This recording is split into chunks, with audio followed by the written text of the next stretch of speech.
లోకంలో పరాన్న భుక్కు అని ఒక మాట. పరాన్న భుక్కు అంటే ఇతరుల ఇంట అన్నం తినేవాడు అని. ఇతరుల ఇంట ఎప్పుడూ అన్నం తినడం అనేటటువంటిది మంచి లక్షణం కాదు. అందున ఉపవాసం చేసినప్పుడు అసలు తినకూడదు. తాను ఉపవాసం చేసి ఉన్నాడు అనుకోండి, పక్కింటికి వెళ్ళి భోజనం చేయకూడదు. ఎందుకంటే తాను ఉపవాసం ఉన్నాడు, తన ఇంట్లో ఉన్న ఈశ్వరుడు ఏం చేస్తున్నాడు? ఆయన ఉపవాసం ఉన్నట్లేనా ఆ రోజు? ఆయన కూడా మరి ఏం పుచ్చుకోడుగా. ఈశ్వరుడు కూడా మహానైవేద్యం లేదు ఆ రోజున, అన్నం లేదు. ఎప్పుడు అన్నం తింటాడు ఆయన? మీరు ఉపవాస దీక్ష విరమణ చేసేటప్పుడు మీరు వండుకుని మీరు దీక్షా విరమణం చేసే ముందు పట్టుకెళ్ళి ఈశ్వరుడికి మహానైవేద్యం పెట్టి తెచ్చుకుని మీరు ప్రసాదంగా తింటే ఈశ్వరుడి ఉపవాసం కూడా విరమణం అవుతుంది. మీరు ఇక్కడ ఉపవాసం చేసి పక్కింట్లో భోజనం గడిపారనుకోండి, మీ ఇంట్లో ఈశ్వరుడి గురించి అసలు పట్టింపు మీకుందా? ఉపవాసం ఎవరి కోసం చేసినట్టు, ఎవరి అనుగ్రహానికి చేసినట్టు? ఆయన్ని మాడిచి ఆయన మీద గౌరవం లేకుండా ఆయన కోసమే నేను పూజ చేస్తున్నానని ఆయన్ని మార్చేసి పక్కింటికి మీరెళ్ళి భోజనం చేసి ఇక్కడ మహానైవేద్యం లేకపోతే ఇంకా ఉపవాసం ఎలా ఫలిస్తుంది? అందుకే ఉన్న ఊళ్ళో కాకుండా ఇంకో ఊళ్ళో ఉన్నప్పుడు అసలు ఉపవాసం చేయడం అనవసరం. అందుకు కదా వద్దన్నా నేను మొన్న. ఉన్న ఊళ్ళో ఉంటే ఉపవాసం చేయాలి, ఎక్కడో ఉండి ఉపవాసం ఎందుకు? ఇక్కడుంటే చెయ్యి, ఓపిక ఉంటే ఉపవాసం. అంతేగాని ఇంకో ఇంట్లో ఉపవాసం చేసి ఈ ఇంట ఈశ్వరుడు ఏమైనట్టు? పైగా పొన్ని భార్య ఉందా అంటే ఇద్దరు తాళం వేసి వెళ్ళిపోతుంది. కాబట్టి దేని ధర్మం దాంతే. కాబట్టి ఆవిడ ఎంత చమత్కారంగా మాట్లాడిందంటే, ఒరులు ఇంట ఎన్నాళ్ళు ఉంటావు, పరాన్న భుక్కుగా ఉండకూడదు. అలాగా చాలా కాలం అయిపోతుంది. ఆయనకో ధర్మం ఉంది, మీరు వెళ్ళిపోండి అనలేడు. మనం అలా పడి తినడం అనో మాట ఉంటుంది చూశారు, అలా ఎంతకాలం తింటాం. ఇక్కడ ఏమిటి లాభం ఇక్కడ ఉండడం వల్ల అంటే అన్యథా చెప్పేసింది ఆవిడ. ఇక్కడి నుంచి కదిలితే లాభం ఉంది. ఏమిటో తెలుసా? అర్జునుడికి ద్రౌపది ఇల్లాలవుతుంది. ద్రౌపది అర్జునుడికి ఇల్లాలైన ఉత్తర క్షణంలో దృష్టజ్యుమ్నుడు బావమరుదవుతాడు, ద్రుపదుడు మామగారు అవుతాడు. ద్రుపదుడు మామగారు అయినటువంటి ఉత్తర క్షణంలో పాండవుల 5గురికి ఒక గొప్ప రాజు యొక్క ప్రాపకం కలిసి వచ్చేసింది. మళ్లీ వీళ్ళు క్షత్రియులని ప్రకటించుకోవచ్చు. ప్రకటించుకున్న ఉత్తర క్షణంలో ఇదే అన్యాయం, పాండవులు బతికున్నారని అందరూ చాలా మంది అటు వస్తారు. రాగానే ధృతరాష్ట్రుడు భయపడి రాజ్యమన్నా ఇస్తాడు, లేదా మళ్ళీ హస్తినాపురం అన్నా తీసుకెళ్తాడు గౌరవంగా. ఇంత మలుపు తిరగాలంటే, లాభం కలగాలంటే ఇక్కడి నుంచి కదలాలి తప్ప ఇక్కడ ఇంకా ఇలా ఉండిపోతే ఎందుకు? దేశము కాలము కలిసి వచ్చే ఈ ధర్మము వలన. ఇది ఓర్పు అంటే. అన్నిటికన్నా చిత్రమైన విషయం ఏమిటంటే, ధర్మాన్ని పట్టుకోవాలనుకున్న వాడికే చాలా ఓర్పు ఉండాలి. ఓర్పు లేనివాడు అధర్మం వైపు వెళ్ళిపోతాడు. దానికి పెద్ద సిద్ధాంతం ఏమి ఉండదు ఇక. కానీ ధర్మాన్ని పట్టుకోవాలి అనుకున్నవాడు మాత్రం ఖచ్చితంగా సహనాన్ని పొంది ఉండాలి. ఎందుకంటే ధర్మము ఉత్తర క్షణ ప్రయోజనమును మీకు కల్పించదు. ఇప్పుడు ఈ క్షణంలో ఇలా ధర్మాన్ని పట్టుకుంటే ఇలా ఫలితం వచ్చేస్తుంది అని ఉండదు. కానీ మీరు అలా ధర్మాన్ని పట్టుకుని ఉంటే మీకు వచ్చేటటువంటి ఫలితము శాశ్వతమైనదై ఉంటుంది. అధర్మాన్ని పట్టుకుంటే వచ్చేటటువంటి ఫలితము అప్పటికప్పుడు మిమ్మల్ని ఉపశాంతికి గురి చేసినట్లుంటుంది, కానీ శాశ్వతమైనటువంటి దుఃఖం వైపుకి తోసేస్తుంది. ఎంత శాశ్వతమైన దుఃఖం వైపు కడతాడంటే, నిన్న ధర్మరాజు గారు అన్నాడే, ఇక్కడ ఈ జన్మలో ఈ శరీరంతో కొన్నిటిని అనుభవించి విడిచిపెట్టేసి ఉత్తర జన్మలలో అనుభవించడానికి కావలసినంత దుఃఖానికి హేతువైన పాపాన్ని, సహనాన్ని విడిచిపెట్టి అధర్మాన్ని విడిచిపెట్టినటువంటి కారణం చేత జీవుడు పట్టికెడతాడు. మహానుభావులైనటువంటి పాండవులు అంత కష్టంలో కూడా బ్రాహ్మణ వేషాల్లో ఏకచక్రపుర అగ్రహారంలో వాళ్ళు భిక్షాటన చేసి ధర్మమునకు కట్టుబడి అలా నిలబడ్డారు తప్ప వాళ్ళు ఏ క్షణంలోనూ కూడా ఓర్మిని కోల్పోయి తొందరపడి కౌరవుల మీద దండయాత్ర చేసే ప్రయత్నం మాత్రం వాళ్ళు చేయలేదు. ఇది ఇలా జరుగుతుండగా వాళ్ళు ఏకచక్రపురాగ్రహారంలో ఉండి బకాసురుణ్ణి వధించినటువంటి పిదప ఆ ఇంటికి, వాళ్ళు ఉంటున్న ఇంటికి వచ్చినటువంటి బ్రాహ్మణుడు ఒక ఆయన, మీరు చూసిన వింతలు విశేషాలు ఏమిటి అని కుంతీదేవి పాండవులు ప్రశ్న వేస్తే, అసలు ఉండవలసిన వింతంతా అదిగో ఆ ద్రుపద మహారాజు గారి పరిపాలన చేస్తున్నటువంటి పాంచాల దేశంలోనూ రాజధాని అయిన కాంపిల్య నగరంలోనూ ఉంది. అయోనిజ అయినటువంటి ఆడపిల్ల పుట్టింది. ఆమె అయోనిజ. అయోనిజ అయినటువంటి కారణంగా పుట్టినటువంటి ఆడపిల్ల ఒక ఎత్తు అయితే, అదే అగ్నిగుండంలోంచి సంభవించినటువంటి పురుషుడు ఒక ఎత్తు. ఈ ఇద్దరిని ద్రుపద మహారాజు గారు తపస్సు చేసి కన్నాడు. అంటే సహజంగా పాండవులు ఒక ప్రశ్న వేశారు, అయోనిజ అయితే తండ్రి ఎలా అయ్యాడు? అసలు ద్రౌపదీదేవి జీవితానికి సంబంధించినటువంటి పెద్ద ప్రశ్న ఇక్కడ పాండవులు వేశారు. ఆమె అయోనిజ.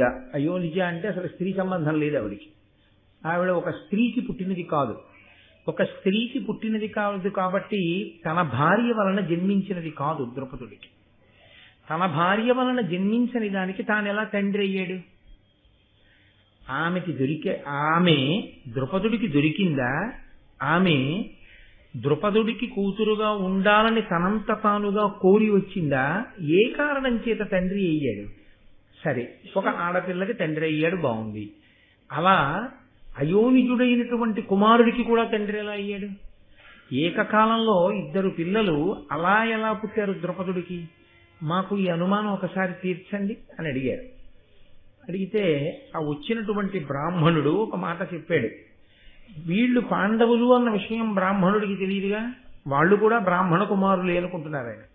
అనుకుని ఆయన అన్నాడు, గతంలో భరద్వాజ మహర్షి యొక్క కుమారుడు ద్రోణాచార్యుడు అని ఒక ఆయన ఉండేవారు. అదే భరద్వాజుని ఆశ్రమంలో అదే భరద్వాజుడి దగ్గర అదే భరద్వాజుని కుమారుడైన ద్రోణాచార్యుల వారితో కలిసి ద్రుపదుడు కూడా విద్యాభ్యాసం చేశాడు.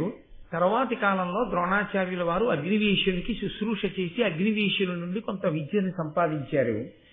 వీళ్ళిద్దరూ కలిసి భరద్వాజుడి దగ్గర విద్య నేర్చుకునేటటువంటి రోజులలో ద్రుపదుడు స్నేహితుడైన ద్రోణుడితో ఒక మాట అన్నాడు, మా నాన్నగారి తర్వాత నేను రాజవుతాను, నీకు ఏదైనా ఆపదొస్తే నా దగ్గరికి వచ్చి నువ్వు సహాయమును అపేక్షించవచ్చు అని. తదనంతర కాలంలో ఆ వృషతుడు అనబడేటటువంటి రాజు ద్రుపదుని యొక్క తండ్రి శరీరాన్ని విడిచిపెట్టిన తర్వాత ద్రుపదుడు రాజు అయ్యాడు. ద్రోణుడు కృపాచార్యుల వారి చెల్లెలైన కృపిని వివాహం చేసుకుని అశ్వత్థామ అన్న కొడుకుని కన్నాడు. దరిద్రం అనుభవిస్తూ పిల్లవాడికి పాలు కూడా పట్టలేనటువంటి దుస్థితిలో స్నేహితుణ్ణి అపేక్షిద్దాం సహాయం అని చెప్పి బయలుదేరి ఆ పాంచాల దేశానికి వెళ్లి ద్రుపదుణ్ణి కలుసుకున్నాడు. ఆ ద్రుపదుడు ద్రోణుణ్ణి అవమానించాడు. ఇదంతా మీరు విన్న ఘట్టన. అవమానించి పంపేశాడు, దరిద్ర బ్రాహ్మణుడికి ఐశ్వర్యవంతుడైన రాజుకి స్నేహమా అని. అలా వెళ్లిపోయినటువంటి ద్రోణుడు హస్తినాపురానికి వెళ్లి నూతిలో పడిపోయినటువంటి బంతిని పైకి తీయడంలో తనకున్నటువంటి విలువిద్యా నైపుణ్యాన్ని ప్రదర్శించిన కారణం చేత భీష్మాచార్యుల వారి యొక్క దృష్టిని ఆకర్షించి ఆయన చేత నియామకాన్ని పొంది పాండుకుమారులకు ధృతరాష్ట్ర కుమారులకు కూడా విద్యాభ్యాసం చేయిస్తూ భారతదేశంలోనే అనలేని ప్రఖ్యాతి వహించి ప్రపంచ దేశాలన్నిటి నుంచి కూడా వచ్చి ఆయన దగ్గర విలువిద్య నేర్చుకునేటంతటి గొప్ప గురువుగా కీర్తికెక్కాడు. అటువంటి ద్రోణుడు పాండవులకు కౌరవులకు పాఠాలు చెప్పడం పూర్తయిన తర్వాత గురుదక్షిణ అడిగాడు. ఏం కావాలి అని అడిగితే ద్రుపదుణ్ణి బంధించాలన్నాడు. పాండుకుమారులలో అత్యంత ప్రముఖుడైనటువంటి అర్జునుడు తనకున్నటువంటి విలువిద్య శక్తి చేత ద్రుపదుణ్ణి ఓడించి రథచక్రానికి కట్టి తీసుకొచ్చి ద్రోణాచార్యుల వారి ముందు నిల్చోబెట్టాడు. తనని పరిహసించినటువంటి ద్రుపదుణ్ణి ద్రోణుడు కూడా పరిహసించి విడిచిపెట్టాడు. ఆ అవమాన భారాన్ని తట్టుకోలేకపోయాడు. నన్నయ్య గారు అక్కడ ఒక మాట చెప్పారు, బ్రాహ్మణుడి కోపం గడ్డి మంట, ఎంతోసేపు ఉండదు. కానీ క్షత్రియుడి కోపం అలా లేదక్కడ. అతను కడుపులో పెట్టుకున్నాడు.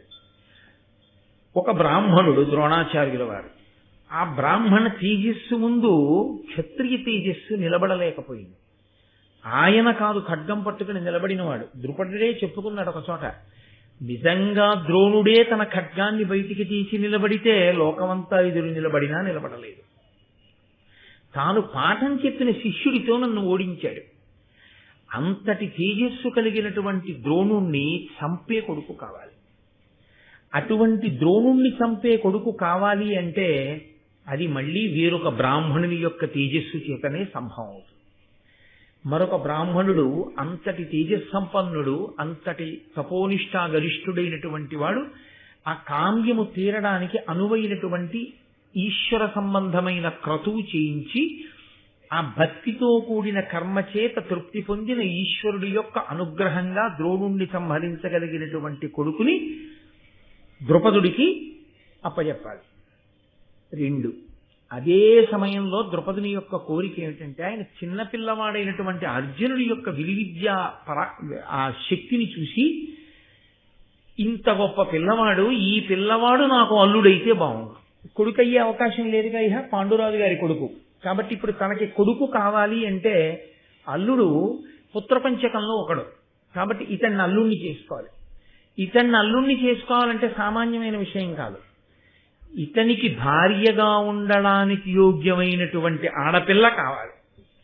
కాబట్టి అర్జునుడికి భార్య కాగలిగిన కూతురు, ద్రోణుణ్ణి చంపగలిగిన కొడుకు నాకు కావాలని రాజ్యాన్ని విడిచిపెట్టి గంగా తీరానికి వెళ్ళి బ్రాహ్మణుల్ని సేవిస్తూ ఉండిపోయాడు.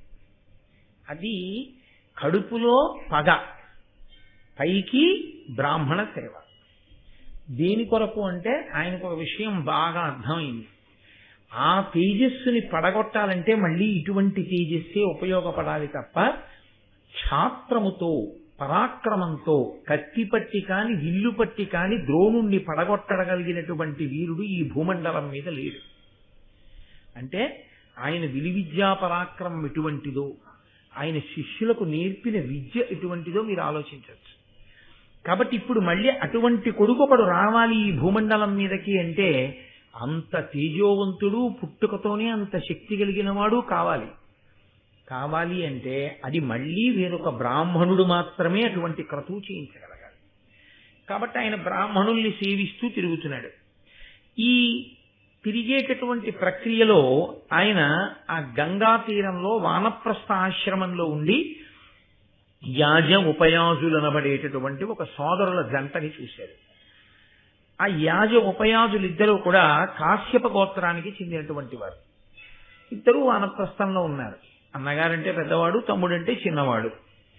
చాలా కాలం చిన్నవాడైనటువంటి ఉపయాజుణ్ణి సేవించాడు ఆ ద్రుపదుడు. కారణం ఏమంటే అన్నగారి కన్నా ఈయన తేజోవంతుడిగా కనపడ్డాడు. ఈయన వల్ల కోరిక తీరుతుందని చాలా కాలం సేవించినటువంటి కారణం చేత ఆయన దగ్గర కించిత్ స్వాతంత్ర్యం ఏర్పడింది. ఆ స్వాతంత్ర్యం ఏర్పడిన కారణం చేత ఒక రోజు నా ఉపయాజులను అడిగాడు, మునినాథ, నాకు సత్సుత జననంబగునట్టి క్రతువు సద్భిది గావించిన కృతకృత్యుడనగుదున్ కునుమిచ్చద నీకు 1,00,000 గోధేనువులన్. నాకు ఒక కామ్యం ఉంది, ఒక కోరిక ఉంది. ఆ కోరిక మీరు తీర్చి పెట్టాలి. మీరు ఒక యజ్ఞం చేసి ఆ యజ్ఞము వలన నా కోరిక తీరేటట్టుగా దేవతల్ని తృప్తిపరచాలి. అందుకని నేను మీకు 1,00,000 పాడి ఆవుల్ని ఇస్తాను దూడలతో. మీరు నా కోరిక తీర్చిపెట్టాడు.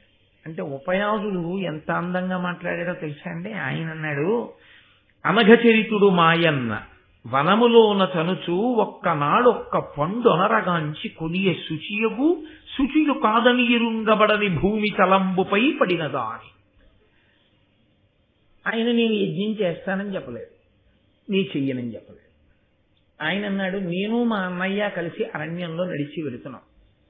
వెడుతుంటే చెట్టు మించి పండు ఒకటి భూమి మీద పడింది. భూమి మీద పడినప్పుడు ఆ పండుకి కొంత మట్టి అవి అంటుకుని ఉండి ఉండవచ్చు. అది శుచ అశుచ మా అన్నయ్య చూడలేదు. ఆ పండు తీసుకున్నాడు. కాబట్టి నువ్వు మా అన్నయ్య దగ్గరికి వెళ్ళు. ఏమిటి దాని తర్కం? ఇది అలా చెప్పడం ఏంటి అంటే, మా అన్నయ్యకి అలా పుచ్చుకోవచ్చా, అలా పుచ్చుకోకూడదా? చూడకుండా పుచ్చుకునే గుణం ఉంటుంది.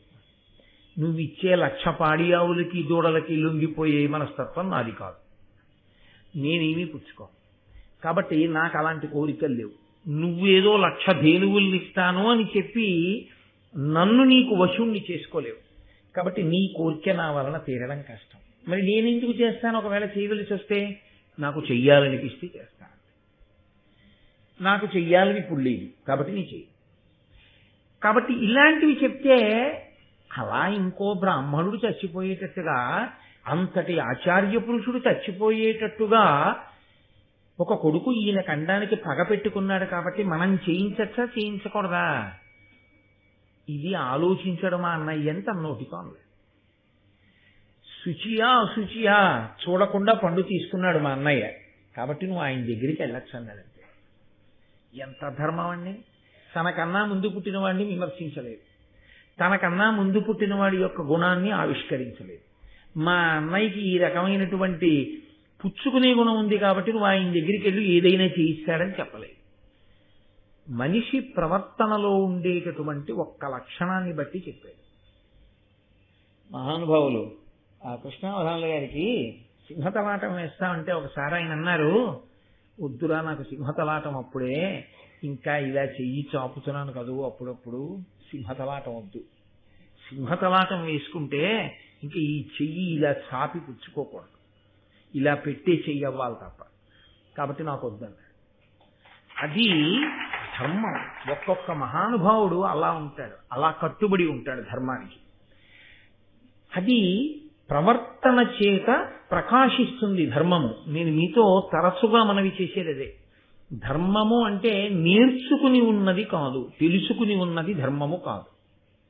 మీకు ఎంత తెలియనివ్వండి, అది మిమ్మల్ని గట్టెక్కించేది ఏదో ఉంటుందనుకోవడం వెర్రి. తెలిసి ఉండడం ఎప్పుడూ గట్టెక్కించదు. మీరు ఎంత అనుష్ఠించారన్నదే మిమ్మల్ని గట్టెక్కిస్తుంది. అందుకే ధర్మం అన్నం లాంటిది, ఈశ్వరుడిచ్చినటువంటి సమయం ఆకలి లాంటిది. మీకు ఆకలేసింది, ఇంట్లో అన్నం ఉంది, ఒక్కనాటికి మీ ఆకలి తీరదు. మీరు అన్నం తింటే మీ ఆకలి తీరుతుంది. పరమేశ్వరుడు చెప్పినటువంటి విధి విధానములతో కూడినటువంటి సంకలన రూపమైనటువంటి వేదము చేత ప్రమాణముగా ఉదాహరింపబడినటువంటి ధర్మమును ఎవడు అనుష్ఠిస్తాడో వాడికి మాత్రమే ఈశ్వరానుగ్రహం ఉంటుంది తప్ప కేవలము ధర్మము తెలిసి ఉన్నది ఉపయోగమేముండదు. కాబట్టి అదిగో అనుష్ఠానంలో తేడా ఉంది. మా అన్నయ్యకి ఇద్దరం వానప్రస్థులమే, ఇద్దరం వచ్చి ఇక్కడ ఉన్నవాళ్ళమే, ఇద్దరం తపస్సు చేసుకుంటున్న వాళ్ళమే, ఇద్దరం తేజోమూర్తులమే, ఇద్దరం మంత్రశక్తి ఉన్నవాళ్ళమే, ఇద్దరం వేదం చదువుకున్న వాళ్ళమే. కింద పడ్డ పండు నాశించాడు మా అన్నయ్య. శుచా అశుచా చూడకుండా తీసుకున్నాడు. కాబట్టి మా అన్నయ్య దగ్గరికి వెళ్ళు అంటే ఈయన మళ్ళీ గబగబా ఆయన దగ్గరికి వెళ్ళాడు. ఆ యాజులు అనబడేటటువంటి పెద్ద ఆయన దగ్గరికి వెళ్ళి ఆయనతో తన కోరిక మళ్ళీ విన్నపం చేశాడు. నాకు ఇలా ద్రోణుణ్ణి చంపే కొడుకు కావాలి, అర్జునుడికి భార్య కాగలిగిన కూతురు కావాలి. వీళ్ళిద్దరూ జన్మించడానికి వీలైనటువంటి క్రతువు నా చేత చేయించి మీరు ఆధ్వర్యం వహిస్తే నేను మీకు 1,00,000 పాడి ఆవులను దూడలతో ఇస్తాను. ఆయన వెంటనే అంగీకరించాడు. ఎంత ఖచ్చితంగా లెక్క కట్టాడో చూడండి. ఉపయాజులు తమ్ముడు కావచ్చు, వెనక పుట్టినవాడు కావచ్చు, ఎవరి తెలివి వాళ్ళదే, ఎవరి ధర్మం వాళ్ళదే, ఎవరి యొక్క ఈశ్వరోపాసన బలము వారిది. కాబట్టి ఇప్పుడు ఆయన నేను వచ్చి క్రతువు చేస్తాను, నువ్వు యజ్ఞ సంభారములన్నీ సిద్ధం చేసుకో అన్నాడు. యజ్ఞ సంభారములన్నీ సిద్ధం చేసుకో అనగానే అన్నయ్య గారు చెప్పింది ఏమిటో తెలుసా అండి? తన పత్ని కోకిలాదేవితో కలిసి పీటల మీద కూర్చున్నాడు. అసలు భార్యని ఎందుకు స్వీకరిస్తారంటే యజ్ఞం చేయడానికి స్వీకరిస్తారు. ఒక్క యజ్ఞం చేయలేదు, ఒక్క యాగం చేయలేదు, ఒక్కనాడు అగ్నిహోత్రంలో హవిస్సు ఇవ్వలేదు. అలా జరుగుతున్న కార్యక్రమానికి తాను సహాయపడినది తన జీవితంలో లేదు. ఇప్పుడు తాను కాదు పాడైనవాడు, ఆడపిల్ల జీవితాన్ని పాడు చేసినవాడు అవుతాడు. నేను మీతో ఒకరోజు మనవి చేశాను, వివాహం జరిగేటప్పుడు ఎంత రాత్రి కానివ్వండి, అక్కడ వివాహం అర్ధరాత్రి 2:15 ముహూర్తం అయితే ముహూర్తం అయిపోగానే పెళ్లి కొడుకుని పెళ్లి కూతుర్ని తీసుకొచ్చి ప్రధాన హోమం చేయించేస్తారు. రాత్రి అయినా సరే తండ్రి గారి అగ్నిహోత్రంలోంచి తీసుకొచ్చి కొడుకు అగ్నిహోత్రాన్ని వేలుస్తారు. ఈ అగ్నిహోత్రం ఎవరు రక్షిస్తారు అని అడిగారు. ఆ ఇంటి ఇల్లాలు రక్షిస్తుంది. ఆ ఇంటి ఇల్లాలు చేసే పని ఏమిటంటే అస్తమానం అటెడుతూ ఇటొస్తూ ఆవిడ కాస్త అక్షతలు వేస్తూ ఉంటుంది, కాస్త ఊక వేస్తూ ఉంటుంది. ఈ ఊక వెయ్యాలి కాబట్టి ఆవిడ 2 పనులు చేస్తుంది. ఒకటి ధాన్యం దంపుతుంది, 2 ధాన్యం దంపిస్తుంది. అందుకని ఇంటి ముందు ధాన్యం దంపడం అన్న ప్రక్రియ ఉండేది. ధాన్యం దంపిస్తే తను చెయ్యవలసింది చెయ్యలేకపోతే ఏదో కొంత ద్రవ్యం ఇచ్చి ధాన్యం దంపించి ఆ ఊక తీసుకుంటుంది. తీసుకుని ఈ ఊక అగ్నిహోత్రంలో వేస్తూ ఉంటారు. అగ్నిహోత్రం అలా రక్షింపబడుతుంది, అది ఎప్పుడు వెలుగుతూ ఉంటుంది. అందులో ప్రతిరోజు హవిస్సిస్తాడు యజమాని. ఆ అగ్ని కారణం చేతనే ఐశ్వర్యం లభిస్తుంది. ఆరోగ్యం భాస్కరాది చేత్, అలాగే శ్రియమిచ్చేత్ హుతాశన. ఐశ్వర్యం కావాలనుకున్నవాడు ఆరాధన చెయ్యవలసింది అగ్నిహోత్రాన్ని. అగ్ని కార్యం ఎవరు చేస్తారో వాళ్ళకే ఐశ్వర్యం లభిస్తుంది. ఎవరు తరచుగా యజ్ఞయాగాది క్రతువులు చేస్తూ ఉంటారో వాళ్ళకే ఐశ్వర్యం లభిస్తుంది. అందుకే పూర్వం అంతటా యజ్ఞయాగాదులు జరిగేవి. యజ్ఞయాగాదులు జరగడానికి అనువైన ప్రదేశం ఏది అని అడిగారు బ్రహ్మగారిని ఈ భూమండలాన్ని సృష్టించినప్పుడు. బ్రహ్మగారు అన్నాడు, నేను చెప్పడం ఎందుకు కొత్తగా, ఇదిగో ఈ కృష్ణ మృగాన్ని విడిచిపెడుతున్నాను. ఈ జింక ఎక్కడ పరిగెడుతుందో అది మాత్రమే యజ్ఞము చెయ్యడానికి యోగ్యమైన భూమి, కర్మభూమి. అంటే ఇప్పుడు ఆ జింకని విడిచిపెడితే అది ఎక్కడ తిరిగిందో తెలుసా అండి? అది తిరిగినటువంటి ప్రాంతమే మనం రోజు దేశకాల సంకీర్తనంలో చెప్తామే, జంబూ ద్వీపే భరతవర్షే భరతఖండే అని. ఇదే ఆ జింక తిరిగిన ప్రదేశం. అందుకే యజ్ఞయాగాది క్రతువులు ఇక్కడే జరుగుతాయి. యజ్ఞయాగాది క్రతువులు ఇక్కడ జరుగుతాయన్న మాటకు అర్థం ఏమిటో తెలుసా? దేవతలు మీ పడక గదిలోకి వచ్చి కూర్చోరు, దేవతలు మీ హాల్లోకి వచ్చి కూర్చోరు. దేవతలు ఎక్కడికి వచ్చి కూర్చుంటారో తెలుసా అండి? అందరూ మీరు పూజ చేసేటప్పుడు ఆవాహయామి అంటే వస్తారు. మీరు నైవేద్యం పెడితే కంటితో చూసి వెళ్ళిపోతారు. దృష్టిపాతమే చేస్తారు, తినరు దేవతలు. ఇంటి నైవేద్యాన్ని, మీరు ఇంట్లో పెట్టే నైవేద్యం ఏదుందో దాన్ని దేవతలు తినడం అన్న విషయాన్ని వేదం అంగీకరించలేదు. అలా లేదు ప్రమాణం, అలా తినరు. దృష్టిపాతం చేస్తారు, కన్ను విప్పి చూస్తారు. చూసినందుకు అది ప్రసాదం అవుతుంది. యజ్ఞం చేస్తే తింటారు. తినడం అన్న సమస్య వచ్చేటప్పటికీ వ్యక్తి రావాలి కదండి. నేను మీ ఇంటికి దేవతార్చనకు వచ్చాననుకోండి, భోజనం అన్న మాట వాడకూడదు, దేవతార్చన అంటారు. దేవతార్చనకి నేను మీ ఇంటికి వచ్చాను అనుకోండి, వస్తానండి ఇవాళ నేను మీ ఇంటికి దేవతార్చనకు అన్నాను. నేను మీ ఇంటికి వస్తానండి అంటే నేను భోజనం చేయడం ఎలా కుదురుతుంది? నేను వస్తేనే కుదురుతుంది కదా. నేను రావడం అన్నది ఎలా వస్తాను? నేను దేవతార్చనకు వచ్చాను అంటే తిన్నగా విస్తర దగ్గరికి రాను. వచ్చి ఒక్క క్షణం కూర్చున్నాయా కూర్చోండి అని కుశల ప్రశ్నలు అయిన తర్వాత కాళ్ళు కడుక్కోండి అంటే కాళ్ళు చేతులు కడుక్కొని, మీరు పూజలో ఏదైతే హస్తో ప్రక్షాళయామి, పాదయో పాద్యం సమర్పయామి, ముఖే ఆచమనీయం సమర్పయామి, స్నానం సమర్పయామి, ఇవన్నీ చెప్తున్నారో యజ్ఞమునందు అనుషంగిక క్రియలుగా అయిపోతాయి అవన్నీ. ఎందుచేత అంటే వాళ్ళు స్నానం చేయకుండా ఎలా తింటారు? అందులో వాళ్ళు చేసేస్తారు అక్కడే. చేసి వీళ్ళందరూ ఏం చేస్తారంటే భోజనం అనేటటువంటిది వడ్డించేసి సిద్ధంగా ఉంచి రాగానే రండి కూర్చోండి అనరు, వచ్చిన తరువాత వడ్డిస్తారు కదండి. అందుకని ఏం చేయాలి? దేవతార్చనకి వెళ్ళిన వాడు కూర్చోవాలి కాసేపు.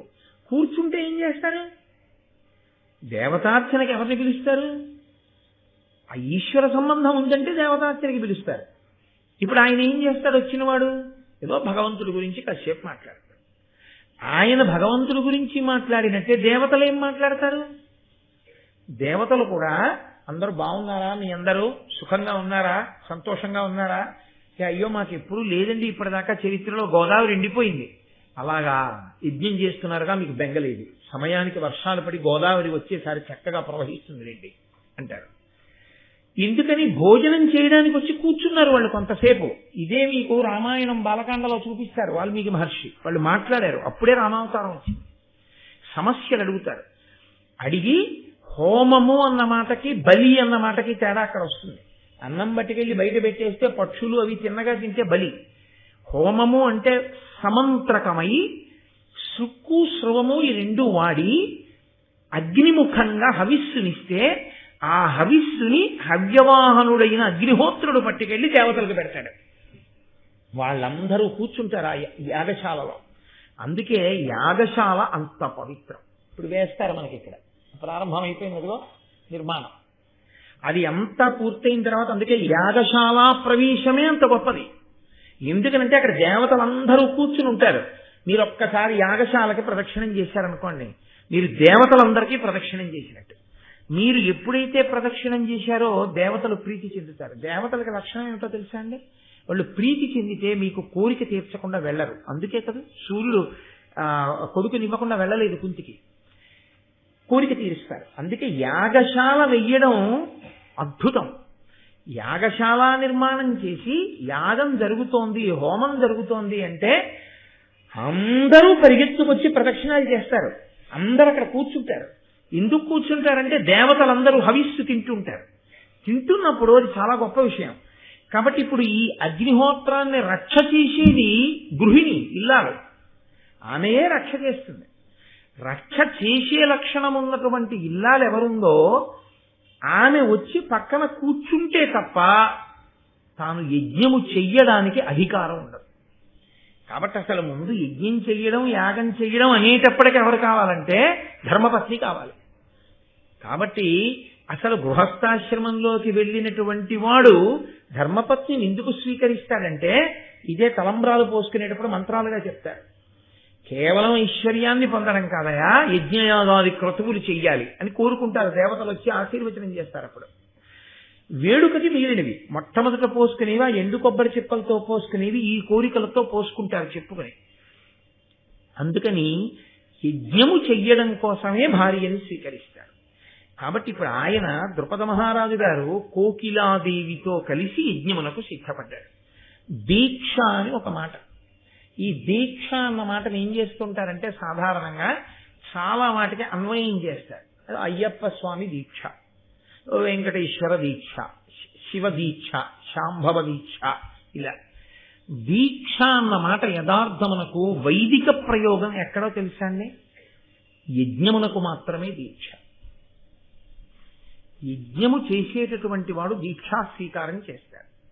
అందుకే దీక్షా వస్త్రములను ఇచ్చారంటారు. దీక్ష యందు రెండు ప్రధానం, మళ్ళీ ఇందులో కాదు కానీ స్కాంద పురాణంలో దీక్ష గురించి ఎంత గొప్పగా మాట్లాడతారో. అసలు ఆ దీక్ష చేసేవాడు పొరపాటున కూడా గడ్డం తీయడానికి వీల్లేదు, పైన జుట్టు తీయడానికి వీల్లేదు. ఆఖరికి ఎంత నియమం ఉంటుందంటే ఒకవేళ దురద పెట్టి ఇలా గోక్కున్నాడు అనుకోండి, ఆ గోళ్లు గట్టిగా రాసుకుంటే ఒక వెంట్రుక ఊడి కింద పడిపోయింది అనుకోండి, పోతుంది దీక్ష, దీక్ష భగ్నం అయిపోయినట్టే. అందుకే ఒకవేళ దీక్షా స్వీకారం చేశాడు అని గుర్తు ఏమిటంటే గురువు గారి చేత్తో దుప్పి కొమ్ము పుచ్చుకుంటారు. ఒక్క దుప్పి కొమ్మును మాత్రం ఎప్పుడూ దగ్గరుంచుకోవాలి దీక్ష తీసుకుంటే. ఆ దుప్పి కొమ్ముతో గోక్కోవాలి.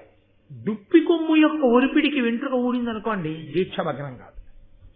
ఎందుచేత అంటారేమో, మరి ఎప్పుడో అప్పుడు గోక్కుంటే తప్ప అసలు కుదరనంత స్థితి వచ్చింది అనుకోండి, ఎలా? అప్పుడు దుప్పి కొమ్ముతో గోక్కోమన్నారు. మళ్ళీ దుప్పి కొమ్మే ఎందుకంటే అంటే మళ్ళీ ఇప్పుడు నేను ఇంకా భారతం ఏం చెప్పను అంతసేపు అలా వినండి సార్. అందుకని దీక్ష అన్నమాట దేనికి అంటే యజ్ఞమునకు. ఆ యజ్ఞానికి వచ్చినటువంటి లక్షణం ఏమిటో తెలుసా అండి? ఆ యజ్ఞం పూర్ణాహుతి అయిపోయేంత వరకు ఎవరు యజ్ఞ నిర్వహణ చేస్తున్నారో వాళ్ళు దీక్షితులు కావాలి. దీక్షితులైన వాళ్ళందరూ దీక్షా కంకణమును స్వీకరించాలి. కంకణాన్ని స్వీకరిస్తారు. ఈ కంకణం ఏం చేస్తుందంటే కడుపున పుట్టిన కొడుకే చచ్చిపోయిన యజ్ఞం చేయడానికి దీక్ష మీద కూర్చున్నవాడికి లేవకూడదు పీటల నుంచి. ఆయనకి రాదు అశౌచం, అంతే. సగర చక్రవర్తి పీటల మీద కూర్చుంటే 65,000 మంది కొడుకులు చచ్చిపోయారని వార్త వచ్చింది. ఆయనకి మైలు వచ్చిందా? లేకపోతే అసలు ఆ గుర్రాన్ని ఎక్కడ కట్టేశారో నేను వెళ్ళి తీసుకొస్తానని వెళ్ళాడా సగరుడు? వెళ్ళలేదు. ఎందుకంటే ఒకసారి దీక్షా స్వీకారం చేస్తే ఇక ఊరి పొలిమేర విడిచిపెట్టకూడదు. దీక్షా స్వీకారం చేస్తే పీటల మీద ఉన్నవాడు ఆ క్రతువు మీదే దృష్టి పెట్టాలంతే. అందుకే మళ్ళీ అప్పుడు అంశుమంతుణ్ణి పంపిస్తాడు ఆ గుర్రం కోసం. పంపిస్తే ఆయన కపిల మహర్షి దగ్గరికి వెళ్ళడం, ఆ గుర్రాన్ని తీసుకురావడం, గంగావతరణానికి ప్రాతిపదిక పడుతుంది అక్కడ. ఆ సగలను ఉద్ధరించడం కోసం ఉగ్ర తేజస్సుకు వెళ్ళిపోయారు కాబట్టి. అందుకని ఆ దీక్షాకంకణ స్వీకారము చేసి భార్యాసహితుడై కూర్చుని చేసేటటువంటి ప్రక్రియ ఏది ఉన్నదో దానికే యజ్ఞమని పేరు. మళ్ళీ అది ఎప్పుడు ఆ దీక్ష పూర్తయ్యేది? మామూలు స్నానంతో పూర్తవదు. అది పూర్తవ్వాలంటే ఒక్క అవబృధ స్నానం చేస్తేనే పూర్తి. ఆ స్నానం ఎలా చేయాలి? మళ్ళీ అగ్నిపురాణంలో చెప్పారు వ్యాసుల వారు. అసలు ఈ ప్రతిష్ట కల్పం అంతటి గురించి అగ్నిపురాణం చెప్తుంది. అసలు ఎలా ప్రతిష్ఠ చెయ్యాలి, ఈ అధివాసాలు అంటే ఏమిటి, ఎలా అధివాసాలు చేయిస్తారు, దేవాలయానికి గుమ్మమెత్తడం అంటే ఏమిటి, మూర్తిని తీసుకొచ్చి ప్రతిష్ఠ చేస్తే ఎలా చెయ్యాలి, ఆ వాతావరణం ఎలా ఉండాలి, అగ్నిహోత్రాన్ని ఎలా వ్రేల్చాలి, ఎలా హవిస్సు ఇవ్వాలి దగ్గర నుంచి ఆఖరణ కార్యం అంతా పూర్తయిన తర్వాత అవబృధ స్నానం ఎలా చెయ్యాలో కూడా అగ్ని పురాణంలో వ్యాస భగవానుడు చెప్పాడు. అందుకే వ్యాసోచ్ఛిష్టం జగత్సర్వం, వ్యాసుడు చెప్పనిది లేదు, అంతా ఆయన ఎంగింది. ఇద్దరు మహానుపురుషులు శాసించారు సూర్యచంద్రులై. సూర్యవంశం గురించి చెప్పి వాల్మీకి, చంద్రవంశం గురించి చెప్పి మహానుభావుడైన వ్యాసుడు. అందుకే సాహిత్యానికి అంతటికీ వాంగ్మయానికి వాళ్ళిద్దరూ సూర్యచంద్రులు. మళ్ళీ వాల్మీకి వ్యాసుడు వీళ్ళిద్దరి తర్వాత వాల్మీకి వ్యాసుడు కలిసి ఒకటిగా వచ్చేశారా అన్నంత మహాపురుషుడు శంకర భగవత్పాదుడు. కాబట్టి అదిగో ఆయన నేను చేయిస్తాను యజ్ఞం, నువ్వు సమకూర్చుకో సంభారములు అనగానే ఆయన వెళ్ళి ఆ కోకిలాదేవితో కలిసి కూర్చుని యాజ్ఞికునిగా ఈయన్ని వరించాడు. అసలు ఆ యజ్ఞం అంటే ఏమిటో, ఆ స్థానాలు ఏమిటో, కూర్చోవడం అంటే ఏమిటో, ఎవరిని హోత అంటారో, ఎవరెవరిని ఏ పేర్లతో పిలుస్తారో, అందులో వాడేటటువంటి పరికరములు ఎలా ఉంటాయో, ఆ పరికరాలని మళ్ళీ వేటితో చేయిస్తారో, ఆ సృక్ అంటే ఏమిటో, ఆ స్రవం అంటే ఏమిటో, ఆ పేలాలంటే ఏమిటో, మంగళద్రవ్యాలు ఏమిటో, ఆ యాగశాల వైభవం ఏమిటో, అసలు అవి చదువుతుంటే మనసు పులకరించిపోతున్నాం. ఏమి యాగశాలరా, ఏమి యాగశాలరా అనిపిస్తుంది. సనాతన ధర్మమునందు దేవతారాధన అనబడేటటువంటి కర్మకి ఆయువు పట్టంతా యాగశాలలోనే ఉంటుంది. ఆ యాగశాల అంత గొప్పది. సరే, అందుచేత జ్వాలాభీలాంగుడు, కరవాల బృహచ్చాపధరుడు, వరవర్మ కిరీటాలంకారుడు, వహ్నియపోలే రథారూఢుడొక్క పుత్రుడు పుట్టెన్.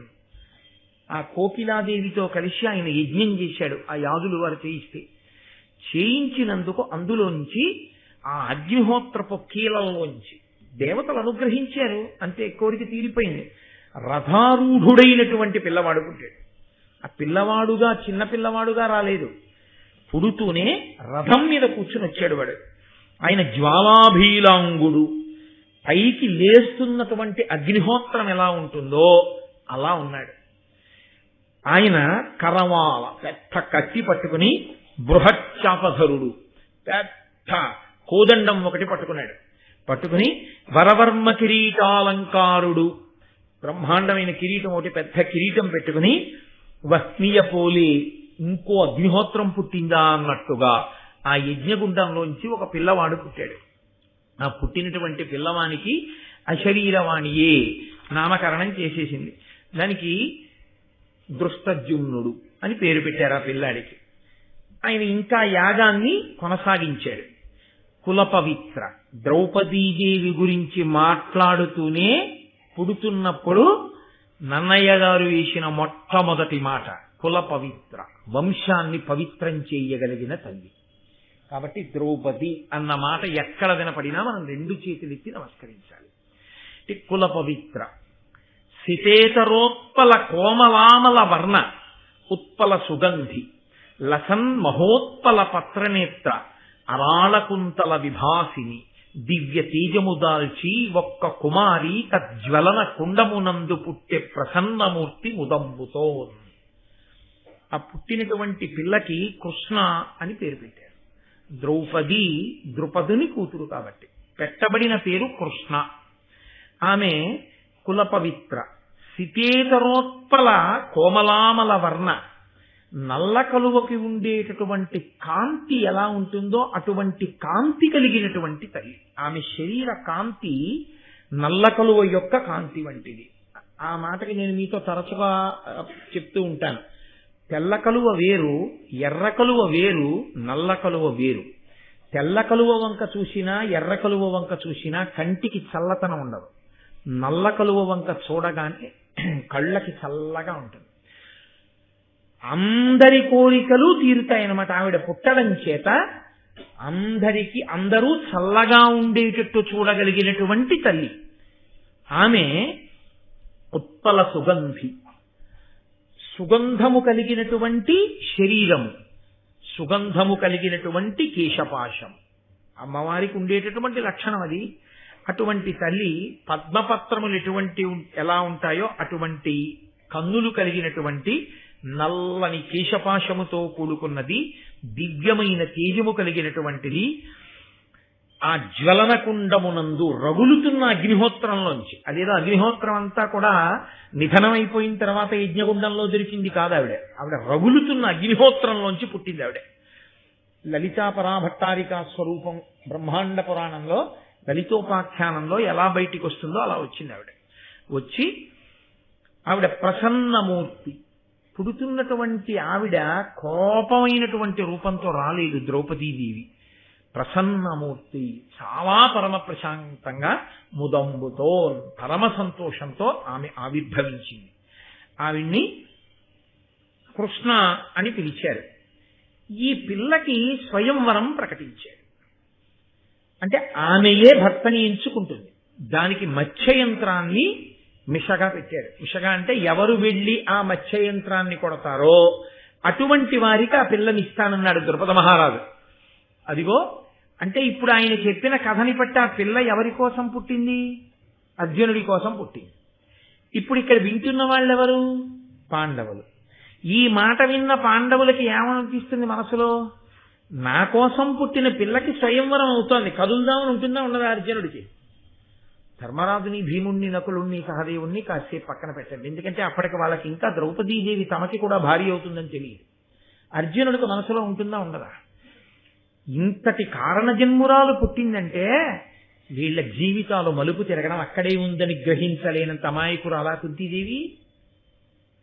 పైగా వచ్చిన బ్రాహ్మణుడు అన్నాడు, లోకంలో రాజకుమారులందరూ బయలుదేరి పెడుతున్నారు ఆ స్వయంవరానికి. ఈ మాట చెప్పగానే ఉత్సాహం కనపడింది ఆ పిల్లల ముఖంలో. కుంతీదేవి అంది, మనం కూడా బయలుదేరు పదండి అని.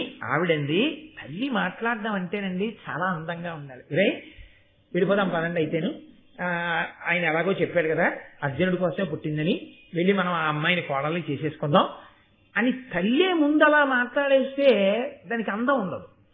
తల్లి గంభీరంగా మాట్లాడితేనే ఆ గాంభీర్యం. కుంతీదేవి అంటే సామాన్యమైన స్త్రీ ఏం కాదు ఆవిడ. ఆవిడ నోటి వెంట ఏ మాట వచ్చిందో అది నిజమవుతుంది. అందుకని లేకి మాట గబుక్కున ఆవిడేం విసిరేది. ఇష్టం వచ్చినట్లు ఎవరు మాట్లాడతారు అంటే, ఇదిగో నేను మీతో మనవి చేశాను కదా, కాళిదాసు గారు రఘువంశం చేస్తూ అంటారు, సత్యాయ మితభాషిణాం. ఎక్కువ మాట్లాడితే అసత్య దోషం వస్తుందని అసలు రఘుమహారాజు గారు మాట్లాడేవారు కాదు. మాట్లాడితే సత్యం అవ్వాలంతే. అంత శక్తివంతురాలు ఆవిడ. ఆవిడ తపస్సు అటువంటిది, ఆవిడ పాతివ్రత్యం అటువంటిది. కాబట్టి ఇప్పుడు కుంతీదేవి పిల్లలతో మాట్లాడేటప్పుడు ఎంత అందంగా మాట్లాడిందో చూడండి. పిల్లల దగ్గర మాట్లాడేటప్పుడు పెద్దవాళ్ళు ఒక అందంగా మాట్లాడాలి, పెద్దవాళ్ళ దగ్గరికి వెళ్ళి పిల్లలు మాట్లాడేటప్పుడు ఒక నియతితో మాట్లాడాలి. ఆవిడండి, కడు పెద్ద కాలముండితి మొడబడి ఇందెంత కాలమున్నను మనకయ్యడు లాభమేమి, మరి ఎప్పుడు ఉచితమే ఉరుల ఇండ్ల పొత్తున ఉండన్. లోకంలో పరాన్న భుక్కు అని ఒక మాట. పరాన్న భుక్కు అంటే ఇతరుల ఇంట అన్నం తినేవాడు అని. ఇతరుల ఇంట ఎప్పుడూ అన్నం తినడం అనేటటువంటిది మంచి లక్షణం కాదు. అందున ఉపవాసం చేసినప్పుడు అసలు తినకూడదు. తాను ఉపవాసం చేసి ఉన్నాడు అనుకోండి, పక్కింటికి వెళ్ళి భోజనం చేయకూడదు. ఎందుకంటే తాను ఉపవాసం ఉన్నాడు, తన ఇంట్లో ఉన్న ఈశ్వరుడు ఏం చేస్తున్నాడు? ఆయన ఉపవాసం ఉన్నట్లేనా రోజు? ఆయన కూడా మరి ఏం పుచ్చుకోడుగా. ఈశ్వరుడు కూడా మహానైవేద్యం లేదు ఆ రోజున, అన్నం లేదు.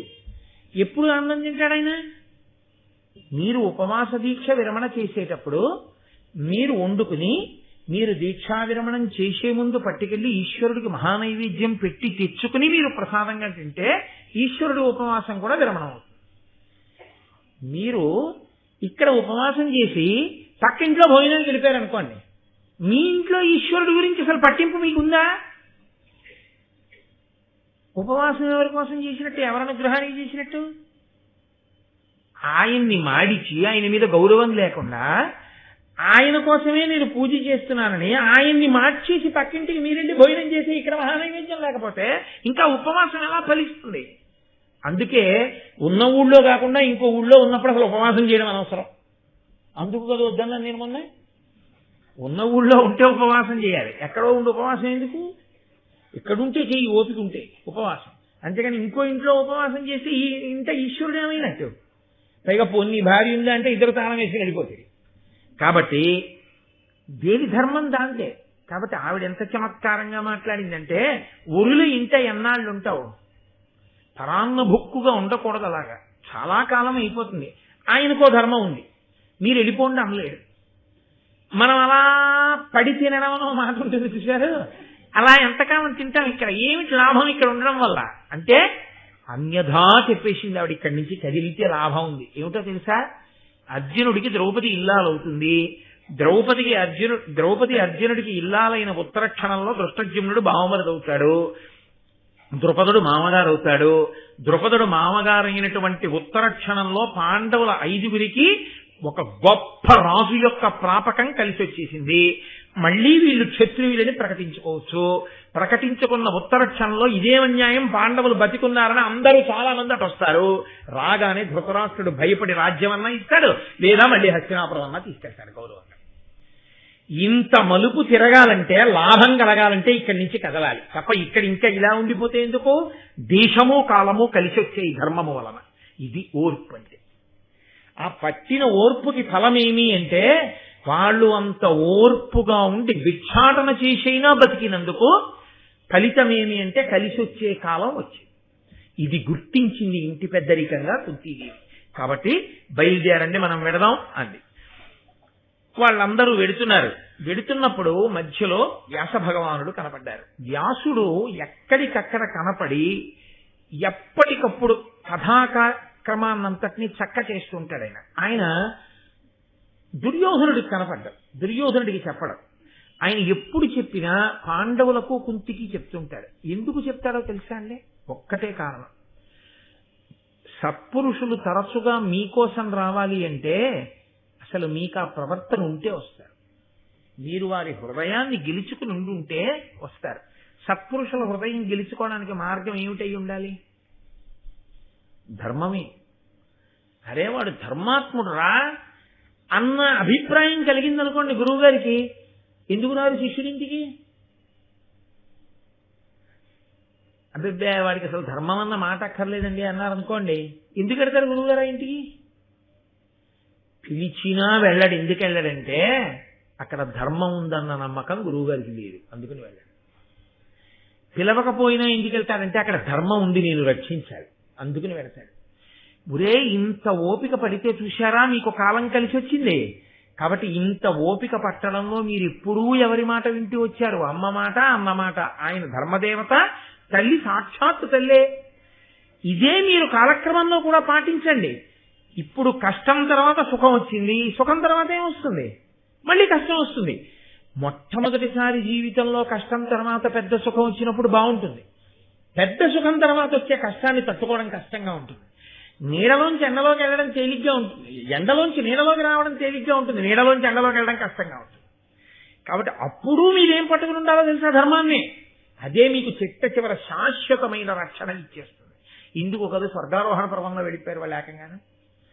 కాబట్టి ఆయన అన్నాడు, కడు పెద్ద కాలం ఉండికిమి అని కుంతి చెప్తే వ్యాసుడు అన్నాడు, ధర్మసుతుడున్న చోటను ధర్మమునకు హాని కలదే దారుని అయినన్ ధర్మము తాత్పర్యముగా నిర్మలమతి నిగుడునది వినితాత్ములరై. మీరు ధర్మరాజు గారు ఎక్కడ ఉన్నాడో అక్కడ ధర్మము లుప్తమవడం అనేటటువంటిది ఉండదని తెలుసుకోండి. ధర్మరాజు గారు ధర్మం తెలిసి ఉంటాడు, తాను ధర్మం పట్టుకుంటాడు. మీరు పట్టుకోవడం అన్నది దేని మీద ఆధారపడుతుంది? ధర్మరాజు గారి మాట వినడం మీద ఆధారపడుతుంది. కాబట్టి మీరు కూడా ధర్మరాజు గారి మాటనే వింటూ ఉండండి అంటూ ఆయన అన్నారు.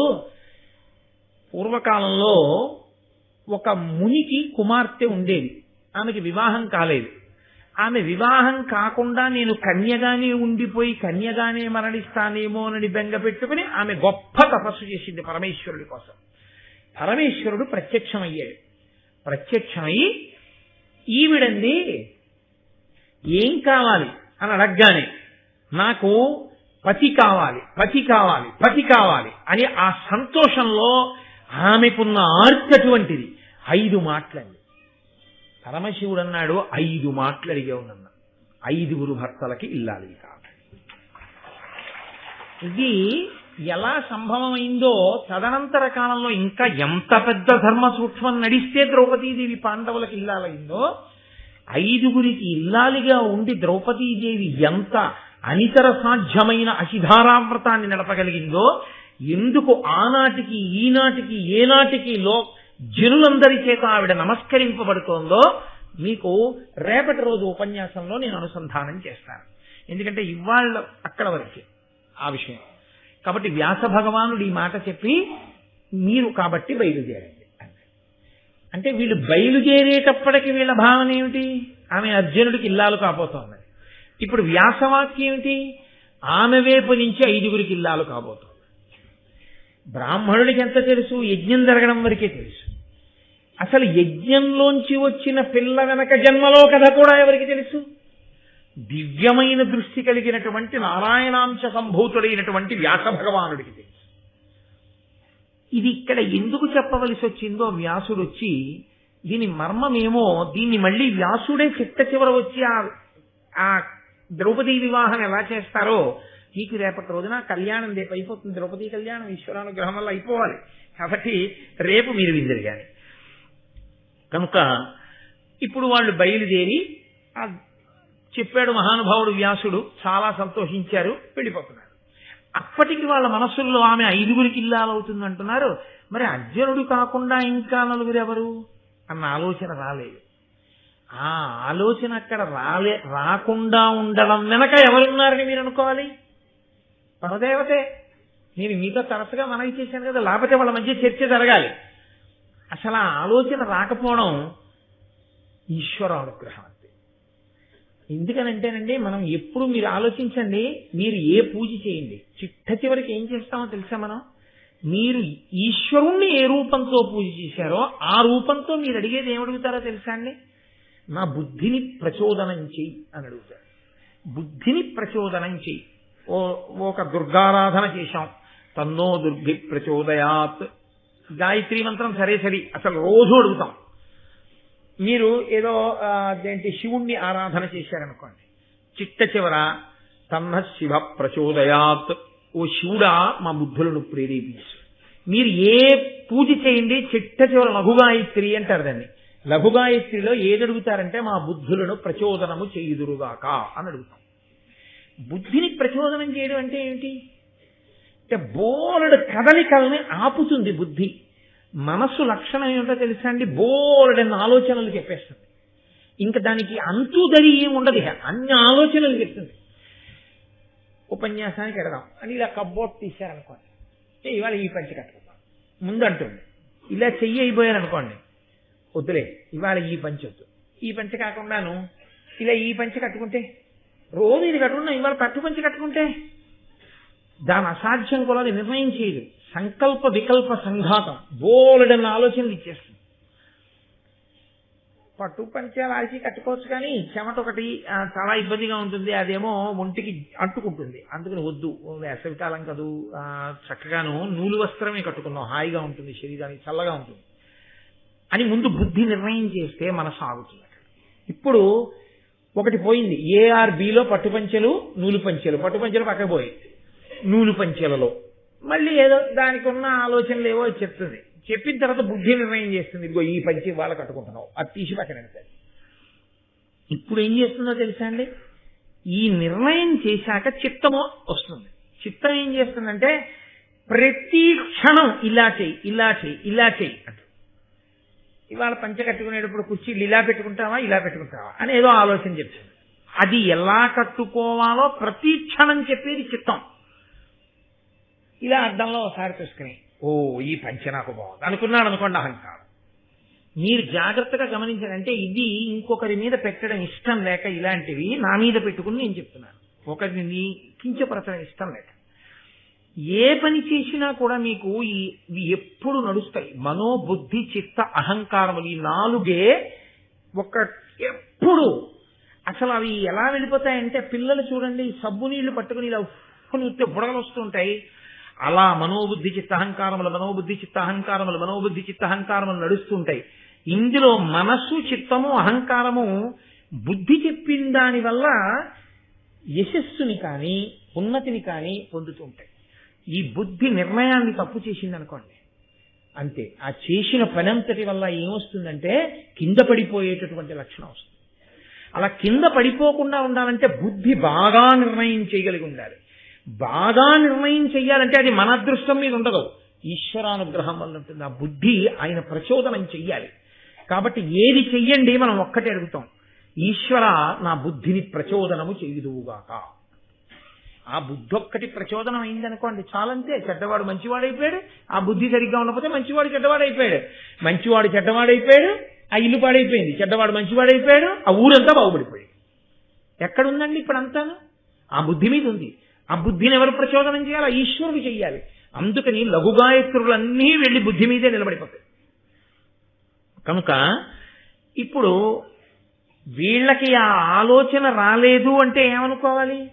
ఎవరు ప్రచోదనం చేయడానికి అధికారమును కలిగి ఉన్నాడో వాడు ఆ బుద్ధి ప్రచోదనం చెయ్యలేదు అని అనుకోవాలి. కదలిక కదలడం కానీ కదలిక కదలకపోవడం కానీ రెండూ ఈశ్వరానుగ్రహమే. నేను మీతో తరచుగా అదే మనవి చేస్తూ ఉంటాను. కదలికలన్నీ శివా, కదలికలు ఆగిపోతే శివ. శివ శివ అంటే కదిలి కదిలి కదిలి కదిలి కదలికలన్నీ ఆగిపోవడం. పూజంతా చేసి చేసి చేసి చేసి ఆఖరణ కదలిక లేని స్థితి తెలుసుకుంటే శివ. శివా పూజంతా చేస్తాడు, ఆఖరణ ఏమంటాడు? నాణ్యపంథాయ నాయ విద్యతే, మంత్రపుష్పం చెప్తూ ఇంకో మార్గం లేదు. ఇవన్నీ చేశాం కానండి, అసలుది తెలుసుకోవడానికి ఇది మార్గం. అసలుది ఏమిటో తెలుసా? నీవారస్సు కవత్తం పీతాభాస్వత్యనూపమా. ఇక్కడే ఉన్నాడు ఈశ్వరుడు, ఒక వెలుగు కింద ఉన్నాడు. ఇప్పుడు వాడు ఈ బయటకి కనపడడు, లోపలికి వెడితే కనపడతాడు. ఇక్కడే ఉన్నాడు, వాడిని నువ్వు ఏ పేరు పెట్టి పిలువు. స బ్రహ్మస్స శివస్స హరిశ్చేంద్ర సోక్షర పరమస్వరాట్ రాజాధి రాజాయ ప్రసయ్య సాహిమే అంటున్నారా? ఇప్పుడు బయట పూజంతా శివా కదలిక. అప్పుడు ఆగిపోయి ధ్యానంలో మీరు లోపలికి వెళ్ళి మీ బయట కదలికలన్నీ ఆగిపోయి, ఇంద్రియాల కదలికలు కూడా ఆగిపోయి, మూడు ఏకీకృతం అయిపోయి మీరు ధ్యానంలోకి వెళ్ళిపోయి ఒక్క వస్తువునే ఊహించి ఆ వస్తువుగా మీరు మారిపోయి అదిగా నిలబడిపోయినటువంటి ప్రకృతి ఆ పరిస్థితి యందు అన్ని కదలికలు ఆగితే శివ. అదే శివ శివ. కాబట్టి ఆ శివ లేని శివ లభ్యం కాదు.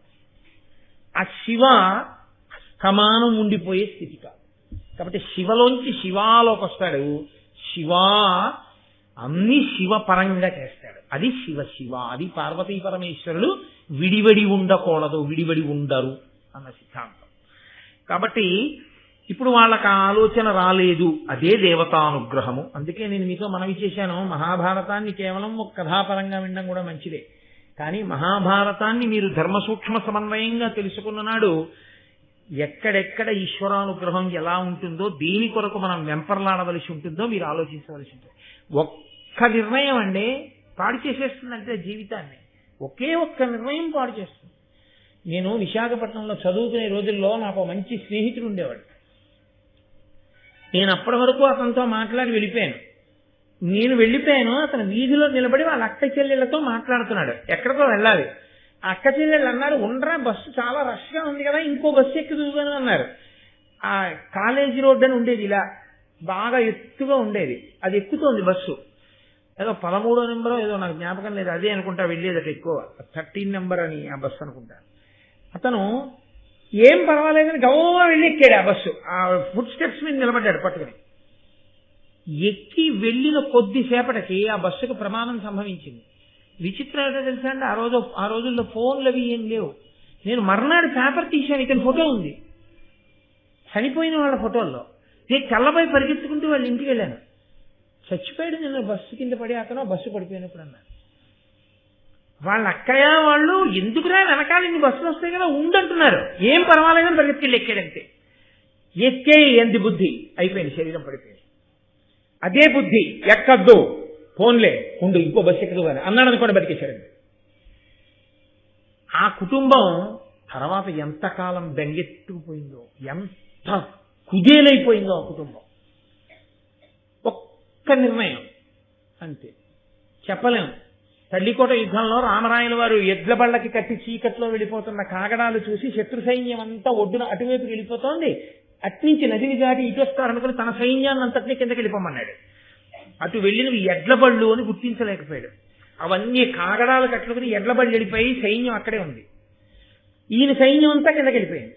ఈయన సైన్యం అంతా కిందకి వెళ్ళిపోయిందని గుర్తించి తెల్లవారుజామున వాళ్ళు నదిని దాటి ఇక్కడికి వచ్చేశారు. రామరాయణ వారి ఏనుకి నల్లమందు పెట్టేశారు. ఆయన శిబిరం మీద దాడి చేశారు.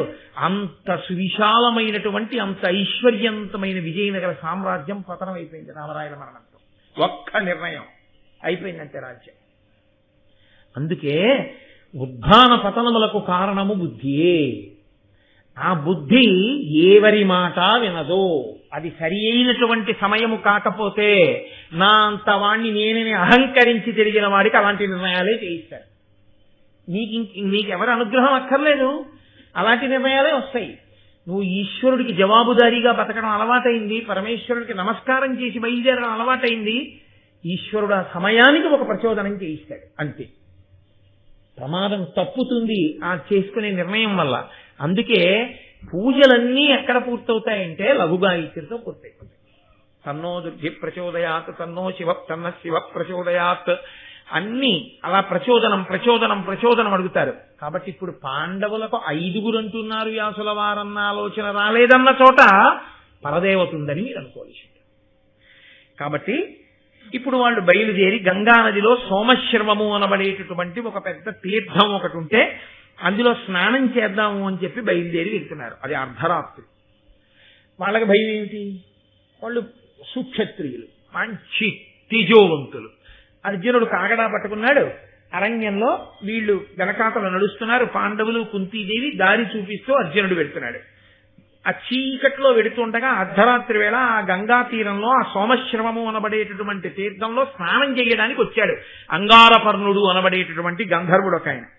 ఆయన అర్జునుడిని చూసి ఆయన ఒక ప్రశ్న వేశాడు. ఏమయ్యా, నువ్వెవరం లేదు, మహాభారతం అంతా ధర్మాలేనండి, మహాభారతం అంతా ధర్మం. సరే, నాకు ఒక మాట జ్ఞాపకానికి వస్తోంది. భగవాన్ రమణులు అరుణాచలంలో ఆశ్రమం అంటే ఆయన ఏమో ఆశ్రమం అనలేదు అప్పట్లో, దాన్ని మాతృభూతేశ్వరాలయం అన్నారు. అది కట్టిన రోజుల్లో పాములు అవి తిరుగుతుంటే గబుక్కుని కర్ర తీసేవారు. తీస్తే ఆయన అనేవారు, కొట్టకండి, అవి ఉండవలసిన చోటికి మనం వచ్చాం, మనం ఉన్న చోటికి అవి రాలేదు. కాబట్టి వాటికి ఇబ్బంది కలగకుండా మనం ఇక్కడ మసులుకోవాలి. అంతేకాని మనకి ఇబ్బంది కలుగుతోందని వాటిని చంపకూడదు, అది తప్పు కదా. అలా కొట్టకండి అనేవారు.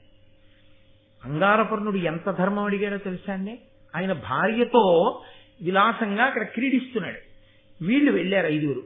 వెళితే ఆయన అన్నాడు, ఈలనర్ధరాత్రమును సంధ్యలు 2 భూత యక్ష దానవ గంధర్వులు క్రొమ్మరియుడు ప్రొద్దులు వెలయగా ఇందమనిచెరులు వెరతురు నడవన్.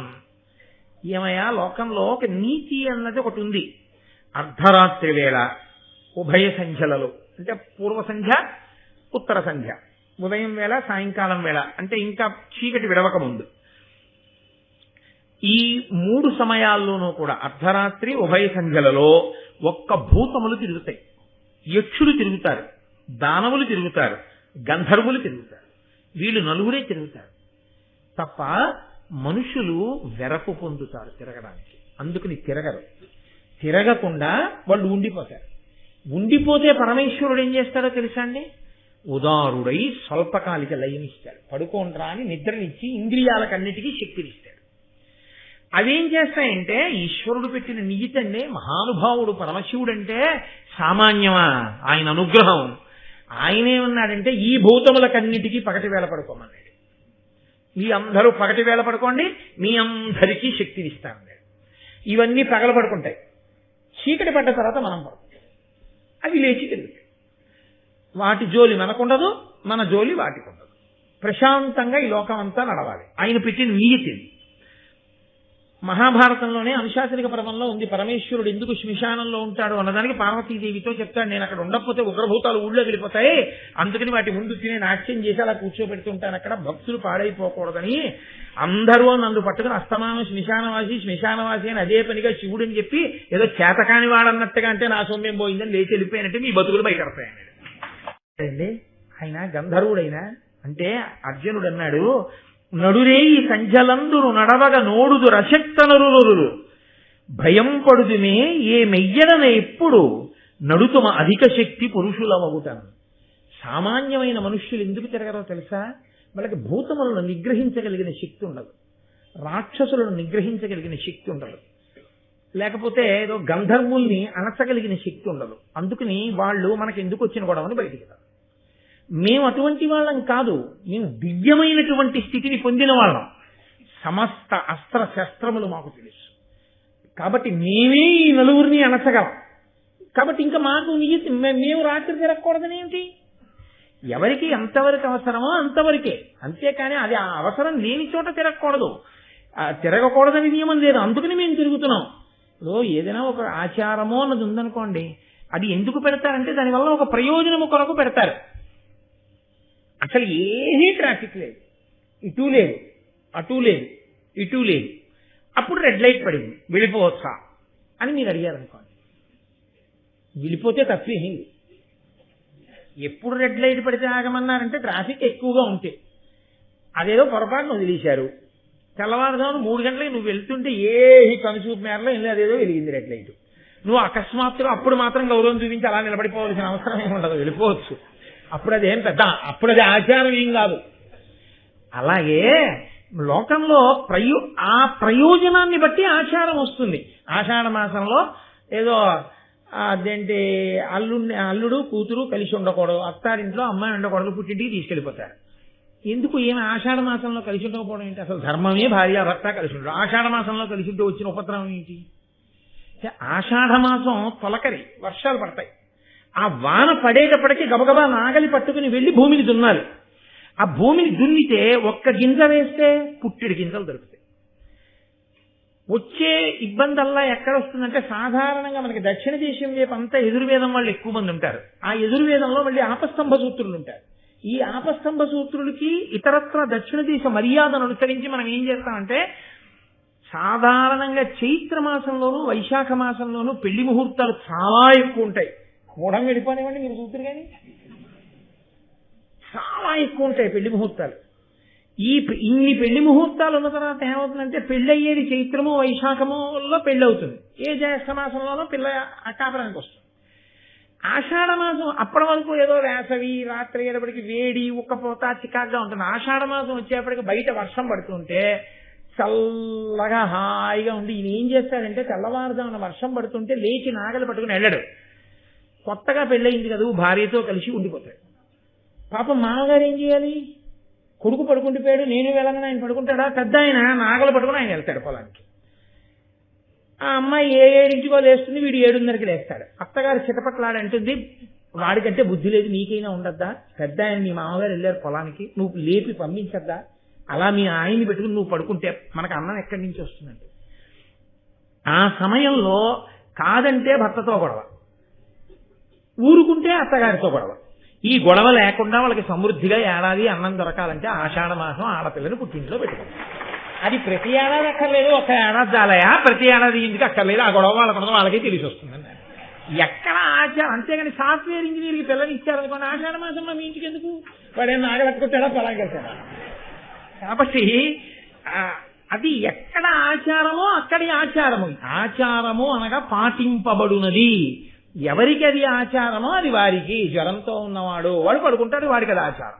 వాడికి విభూతి చల్లుకుని స్నానం అయిపోయిందని సంధ్యావందనం చేసేయాలి. అంతేగాని వాడు అదృష్టం 103 జ్వరం ఉంది, హాయిగా విభూతి చల్లు సంధ్యావందనం చేసేశాడు, నేను విభూతి చల్లేసుకుంటానంటే అనకూడదు. నీకు ఆచారం చక్కగా తల మీద స్నానం చేసి సంధ్యావందనం చేసుకోవాలి. ఆచారము అనగా ఆయా స్థితిని బట్టి ఉంటుంది, అంతేగాని అది మూర్ఖంగా ఉండదు. ఉండదని తెలుసుకోగలి మూర్ఖాచారం ఉండదు, ఇంకో పెద్దటం. కాబట్టి ఇప్పుడు ఆయన ఆ ప్రశ్న అడిగితే అర్జునుడు శిష్టమైన సమాధానం చెప్పాడు అని మీరు గ్రహించవలసి ఉంటుంది. అంతేగాని అర్జునుడు చంపరి జవాబు చెప్పాడండి, అలా చెప్పచ్చా అండి గంధర్వులకి, అలా అని మీరు అనకూడదు. ఆయన చెప్పిన దాంట్లో యథార్థం ఉంది. సామాన్యమైన మనుష్యులు భయపడతారు. మీరు కూడా వెంటనే నేను సామాన్యుడిని కానండి అని వెళ్ళిపోకూడదు. దెబ్బతిన్నాక తెలుస్తుంది మనం సామాన్యులు అసామాన్యులు. ఎందుకు వచ్చిన గొడవ? మనం అర్జునుడు కామని తెలుసుకుంటే చాలు. కాబట్టి ఇప్పుడు ఆయన అన్నాడు, ఆయనకి కోపం వచ్చింది, నేను ఇక్కడ భార్యతో విహరిస్తున్నాను, నువ్వు ధర్మం తప్పి అర్ధరాత్రి వేళ వచ్చి నేను క్రీడిస్తున్నటువంటి విషయానికి అడ్డొచ్చావు. పైగా దీనికి అంగారపర్ణుడు తిరిగే ప్రదేశం అని పేరు. ఇలాంటి చోటుకి నువ్వు వచ్చావు కాబట్టి నేను నీ మీద బాణాలు విడిచిపెడుతున్నానని చెప్పి అర్జునుడి మీదకు బాణ పరంపర వదిలాడు. ఈయన వెంటనే ఆ కొరివితోటి ఆ బాణములను పక్కకి తోసి పారేసి, ఏమనుకుంటున్నావో నేనంటేను, నేను ఏ సామాన్య బ్రాహ్మణుణ్ణి అనుకుంటున్నావా, నేను అర్జునుణ్ణి, పాండవుల్లో పుట్టినటువంటి వాణ్ణి అని ఆయన ఒక ధనస్సు పట్టుకుని ఒక బాణాన్ని తీసుకుని దాని మీదకి ఆగ్నేయాస్త్రాన్ని అభిమంత్రించాడు. అగ్నిదేవుండు బృహస్పతికిచ్చే, మున్నతడు భరద్వాజుడనగా బరగు మునికిచ్చే, అమ్మహాముని భార్గవునకిచ్చే, భార్గవుండును కుంభభవునకిచ్చే, అమ్మహాత్ముండు నాకతిదయ ఇచ్చే నీ ఈ అనలాస్త్రమని దానిన మహోగ్ర గంధర్వుపై వైచే, ఘనుడింద్రసుకుడంతా ప్రథదం వప్పుడు దగ్ధమైన అగ్ని దాహభీతి అంగారపర్ణుండు బమ్మరిల్లి నిలబడిన వాని కొప్పు వట్టి ఈడ్చుకుని వచ్చే ధర్మజుకడకు ఇంద్రసుతుడు కడిమి మెరసి. ఇదిగోనయా, ఇది ఆగ్నేయాస్త్రం. దీన్ని అగ్నిదేవుడు మొట్టమొదట బృహస్పతికి ఇచ్చాడు. ఆ బృహస్పతి భరద్వాజుడికి ఇచ్చాడు. ఆ భరద్వాజుడు దాన్ని పట్టుకెళ్లి మహానుభావుడైనటువంటి ద్రోణాచార్యుల వారికి ఇచ్చాడు. ఆ ద్రోణాచార్యుల వారు అది ఆ భార్గవుడికి పరశురాముడికి ఇచ్చాడు. పరశురాముడు ద్రోణాచార్యుల వారికి ఇచ్చాడు. ఆ ద్రోణాచార్యుల వారు దయతో నాకిచ్చారు. నాకు ఇవ్వబడిన ఈ ఆగ్నేయాస్త్రాన్ని నీ మీద ప్రయోగిస్తున్నానని ప్రయోగించాడు. ఆగ్నేయాస్త్రం పడగానే ఆయన కూర్చున్నటువంటి రథం కాలిపోయి అందులోంచి బయటికి దూకి ఆ అంగారపర్ణుడు నేల మీద పడిపోయాడు. పడిపోగానే అర్జునుడు గబగబా వెళ్ళి ఆయన కొప్పు పట్టి ఈడ్చుకుంటూ తీసుకొచ్చి అక్కడ ఉన్న ధర్మరాజు గారి కాళ్ళ మీద పడేశాడు. అది వాళ్ళ ధర్మం. ఆ తర్వాత ఏం చేయాలో ధర్మరాజు గారు నిర్ణయం చేయాలి. అంతేకాని తనే చంపేయడం, నువ్వు వేసావా ఆగ్నేయాస్త్రం అని తిరగబడ్డం అలా ఉండదు. అన్నగారు చెప్పిన మాటకి కట్టుబడతాడు. తీసుకొచ్చి ఆయన దగ్గర పడేస్తే ఈ అంగారపర్ణుని యొక్క భార్య కుంభీనసి అనబడేటటువంటి స్త్రీ పరిగెత్తుకుంటూ వెళ్లి ధర్మరాజు గారి కాళ్ల మీద పడి ఏడ్చి ఆవిడంది, వాని మనోవల్లభ కుంభీనసి అనులది గరంబు భీతి అశేషోర్వీనాథులారా దయ పతిదానము నాకిండు మీకు ధర్మము పెరుగును. నాకు పతిదానం చెయ్యండి ఎందాడు.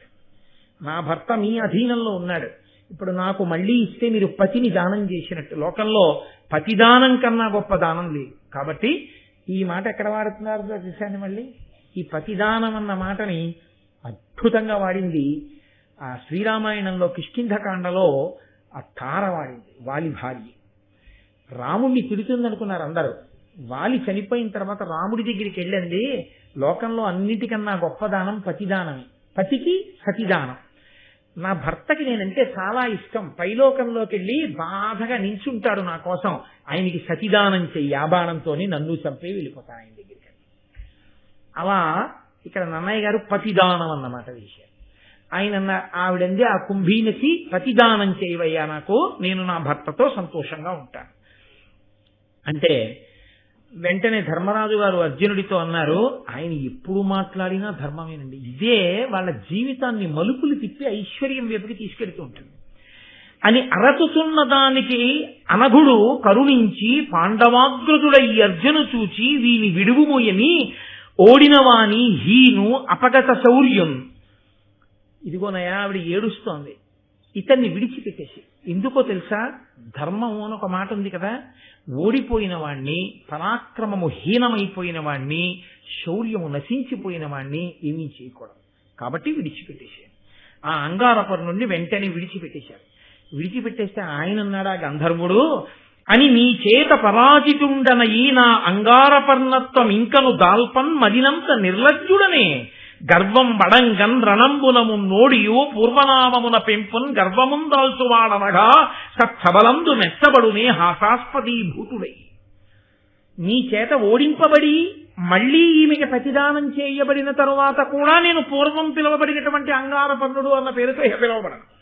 ఎందుకో తెలుసా, నేను ఇంకా పేరుంచుకున్నాను అనుకో, నేను ఏదైనా సభకి వెళ్ళినప్పుడు అంగారపర్ణుడు వస్తున్నాడంటే ఈయనే కదండి ధర్మరాజు గారి అర్జునుడి చేతితో ఓడిపోయాడు అంటారు. కాబట్టి సభ యందు గౌరవం ఉండదు, నా పేరు విడిచిపెట్టేస్తున్నాను. ఇప్పుడే నాకు, నేను గంధర్వుణ్ణి కాబట్టి నా శక్తితో రత్నముల చేత తాపడము చేయబడిన చిత్ర విచిత్రమైన రథాన్ని సూచించుకుంటున్నాను. ఆగ్నేయాస్త్రంతో నువ్వు నా రథాన్ని కాల్చావు కాబట్టి ఇప్పుడు నా పేరు చిత్రరథుడు అని ఆయన మళ్ళీ వేరొక రథాన్నెక్కి తన పేరు మార్చుకుని, నేను కూడా చాలా సంతోషిస్తున్నానయ్యా, మీ పరాక్రమానికి మీ ధర్మానికి సంతోషించాను. పూర్వకాలంలో మనువు చంద్రుడికి ఉపదేశించాడు చాక్షుషీ విద్య అని, అదొక విద్యాస్వరూపం. దాన్ని విశ్వావసుడికి బోధ చేశాడు. ఆ విశ్వావసుడు గంధర్వుల రాజు, ఆయన నాకు బోధ చేశాడు. నాకు ఆ చాక్షుషీ విద్యొచ్చు. దానితో పాటుగా అపరిమిత వైగంతో వెళ్ళగలిగినటువంటి గుర్రాలు కొన్ని నా దగ్గర ఉన్నాయి, గాంధార జాతికి చెందినవి. మీకు ఒక్కొక్కళ్ళకి 100 గుర్రాలు ఇస్తాను. చాక్షుషి విద్యనిస్తాను అర్జున, నీకు ఆ ఆగ్నేయాస్త్రం నాకు ఇస్తావా అంటే అర్జునుడు అన్నాడు, ఒకరి దగ్గర పుచ్చుకోవడం అన్నది నాకు జీవితంలో అలవాటు లేదు, ఒకరికి పెట్టడమే. సుక్షత్రియుణ్ణి కాబట్టి బ్రాహ్మణ కుమారులుగా ఉండి భిక్షాటన చేశారు. కాబట్టి నేను నీ దగ్గర పుచ్చుకుని మాత్రం నీకు విద్య నేర్పను.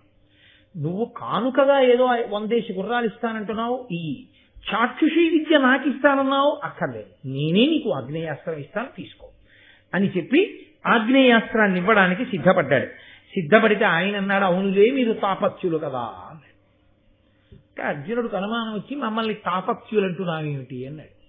అంటే అయ్యయ్యో మీకు తెలియదా, మీరు చాలా గొప్పవారు, ఎందుకు మీరు తాపత్యులు, మీరు ఇంత గొప్పవారు అన్న మాట మీకు తెలియలేదు, నేను ఆశ్చర్యపోతున్నాను అన్నాడు. అంటే అర్జునుడు అన్నాడు, మేమింత గొప్పవాళ్ళమని నువ్వు అంటున్నావు కదా, మేము బ్రాహ్మణుల్ని సేవిస్తుంటాం, ధర్మానికి కట్టుబడతాం, ఇటువంటి మమ్మల్ని సామాన్యులుగా ఊహించేందుకు మాట్లాడావు కనపడగానే. అదో విచిత్రమైన సంవాదం. ఆయన అన్నాడు, మీకు అగ్నిహోత్రములు లేవు, మీ ముందు పురోహితుడు లేడు కనుక. అంటే పాండవులు ఆశ్చర్యపోయి వాళ్ళు అన్నారు, అదేమిటి అసలు తాపత్యులేమిటి, మాకు ఆ పేరెందుకు వచ్చింది, నువ్వు మాకొక్కసారి వివరణ చెయ్యవలసింది అన్నారు. అంటే ఆయన వాళ్ళకి ఒక విషయం చెప్తూ, సుక్షత్రియుడైనటువంటి వాడు రాచరికం చేసేటటువంటి వాడే కాదు, నిజానికి ఎవరికైనా బ్రాహ్మణుడు పురోహితుడు ఉండి తీరాలి. అందుకే పూర్వం ఇంటి చాకలి, ఇంటి పురోహితుడు అని ఉండేవారు. ఇంట్లో ఏ శుభకార్యం జరుగుతున్నా ఆయన ఇంటికి కూడా పంపిస్తూ ఉండేవారు. ఆ బ్రాహ్మణుడు ముందు నడిస్తే, ఆ బ్రాహ్మణుడు ఒక ఇంటికి పురోహితుడుగా ఉంటే ఎంత వైభవం ఉంటుందో, పురోహితుడు లేకపోవడం ఎంత తప్పో చెప్తున్నాడు అంగారపర్ణుడు. ఆయన అన్నాడు, సుర గరుడ విశోరగ యక్ష రాక్షస పిశాచ భూత గంధర్వులు ఓపరు ధిక్కరింప బ్రాహ్మణ పురస్కృతుల పుణ్యమతుల భూతలపతులను. ఎవరైతే రాజ్యాన్ని ఏలే రాజులుంటారో, సుక్షత్రియులుంటారో, వాళ్ళకి బ్రాహ్మణుడు పురోహితుడు ఉన్నట్లయితే సుర గరుడ పాముల వలన, యక్షుల వలన, రాక్షసుల వలన, పిశాచముల వలన, భూతముల వలన, గంధర్వుల వలన ఎన్నడూ అవమానం కలగదు. మీకు బ్రాహ్మణుడు లేడు, దాని వలన మీకు ఆపద, మీకు ఇటువంటి తిరస్కారం లభించింది. పురోహితుడు అన్నవాడు ఎటువంటి వాడు ఉండాలో తెలుసా? సుక్షత్రియులు పెట్టుకున్నప్పుడు, రాజులు పెట్టుకున్నప్పుడు, వేదము వేదియున్ కలుపు విప్రవరేణ్యుడు అగణ్య పుణ్య సంపాది పురోహితుండైన పాపము పొందునే భూపతిం ప్రతాపోదయ కన మీదకు గుణోన్నతి కిందగ ధర్మతత్వ సంవేది పురస్కరింపుడు పవిత్ర చరిత్రు మహీసురత్తమున్. వేదము వేది రెండూ ఉండాలి బ్రాహ్మణుడికి. తాను వేదం చదువుకున్నవాడై ఉండాలి. వేది అంటే అగ్నిని వ్రేల్చి హవిస్సు ఇవ్వడానికి వేది ఉండాలి. అగ్నిహోత్రాన్ని రగల్చడానికి యజ్ఞకుంటాం. ఈ వేది వేదము రెండూ ఎవరికి ఉంటాయో, సంతతము వేదమంత్రములతో అగ్నిని ఎవరు తృప్తిపరుస్తూ ఉంటాడో, అటువంటి తేజోవంతుడైన వాడు పురోహితుడుగా ఉంటే, అంతగా దేవతల్ని ఆరాధించేవాడు పురోహితుడుగా ఉంటే, అటువంటి వాడికి ఎవ్వరి వలన అవమానము కలగదు. మీ వంశంలో ఈ పురోహితులు అంత గొప్పగా కాపాడారయా, మీరు తాపత్యులు అన్నాడు. తాపత్యులు అంటే ఏమిటి, ఎందుకు అలా అంటున్నావు మమ్మల్ని అన్నాడు.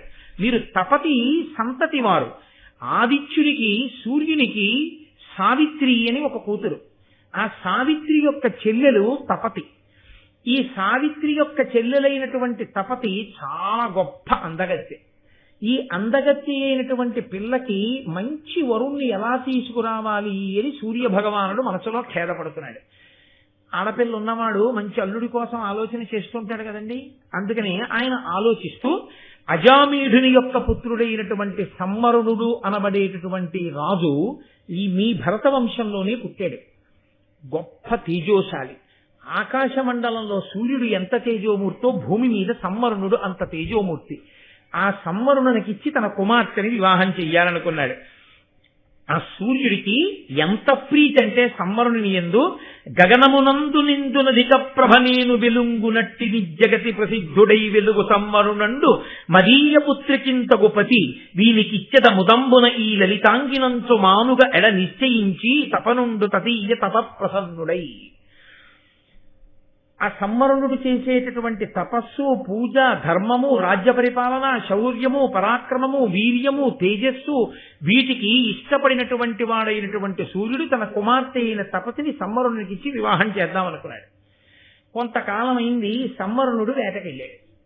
వేటకెళ్ళి చాలాసేపు వేటాడి మీకు నేను పాండురాజు గారి వేట విషయంలోనే మనవి చేశాను. దుందుడుకుగా రాజు వెళ్ళిపోతాడు, సైన్యం వెనకబడిపోతుంటుంది. చాలా దూరం వెళ్ళాడు.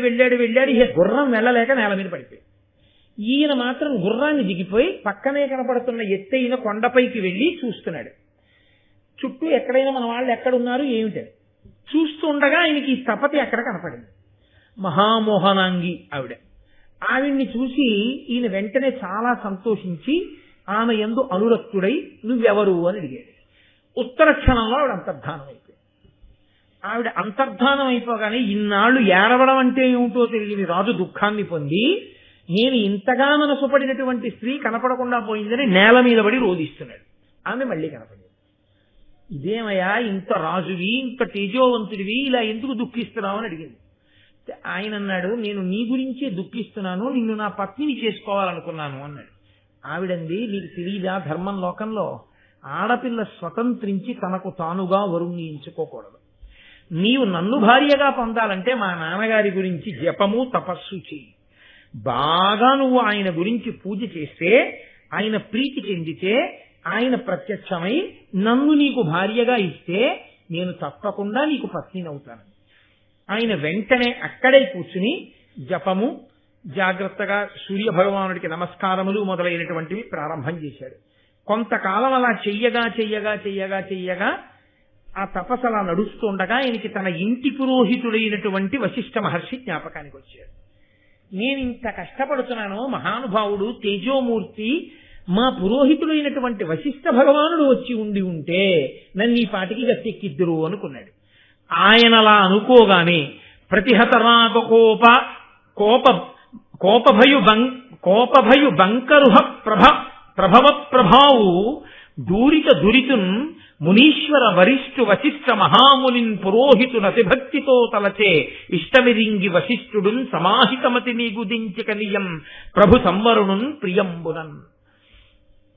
మహాతేజోశాలి అయినటువంటి ఆ వశిష్ఠ మహర్షిని స్మరించగానే యోగ మార్గంలో వచ్చి ఆ వశిష్ఠుడు సంవరణుడున్న చోటికి వచ్చి ఈయనకి కనపడ్డాడు. కనపడి ఆయననేం అడగలేదు, ఎందుకు నువ్వు నన్ను పిలిచావని. యోగ దృష్టితో చూశాడు. ఓహో, ఇతను సూర్యుని కుమార్తె అయిన తపతి యందు అనురక్తుడయ్యాడు. సూర్యుడి గురించి జపం చేస్తున్నాడు, నమస్కారాలు చేస్తున్నాడు, కానీ ఇంకా సూర్యానుగ్రహం కలగలేదు అనుకున్నాడు. అనుకుని తనకున్నటువంటి యోగ బలంతో 10,000 ఆమడలు సూర్య భగవానుడి దాకా వెళ్ళాడు. క్షణకాలంలో వెళ్ళిపోయి సూర్యుడికి అభిముఖంగా నిలబడ్డాడు. అది వశిష్ఠుడంటే. ఈ దేశంలో తపోనిష్టాగరిష్ఠులైన వ్యక్తుల యొక్క తేజస్సు అంటే అలా ఉంటుంది. వెళ్ళి సూర్యుడికి ఎదురుగుండా నిలబడ్డాడు. నిలబడి వేదమంత్రములతో సూక్తములతో సూర్యుణ్ణి కీర్తించాడు. ఆయన ఎంతో సంతోషించి, వశిష్ఠ మహానుభావ, నువ్వు వచ్చి ఇలా నన్ను కీర్తించావు, నీకేం కావాలని అడిగాడు. ఆయన అన్నాడు, ఆయనతో మాట్లాడడం అంటే ఏమిటో తెలుసా అండి? వశిష్ఠుడు ఆయనతో మాట్లాడడం అంటే ఇలా ఎదురుగుండా నిలబడి మాట్లాడడం కాదు. 1 నిమిషానికి 364 ఆమడలు పరిగెత్తి వెళ్ళిపోతుంటుంది ఆ రథం. 1 నిమిషానికి 364 ఆమడలు పరిగెత్తే రథం మీద వెళ్ళిపోతున్నటువంటి సూర్యుణ్ణి తన యోగశక్తితో అనుగమిస్తూ స్తోత్రం చేసి మాట్లాడాడు వశిష్ఠుడు. ఏమని? ఇదిగోనయా నా శిష్యుడు ఇక్ష్వాకు వంశంలో భరత వంశంలో సంవరణుడు అన్న రాజు పుట్టి అక్కడ తపస్సు చేస్తున్నాడు నీ గురించి. నీ కుమార్తె అయిన తపతిని తన భార్యని చేసుకోవాలనుకుంటున్నాడు. మహాధర్మాత్ముడు, తేజోవంతుడు, నీ కుమార్తెని ఇచ్చి వివాహం చేయమని అడిగాడు.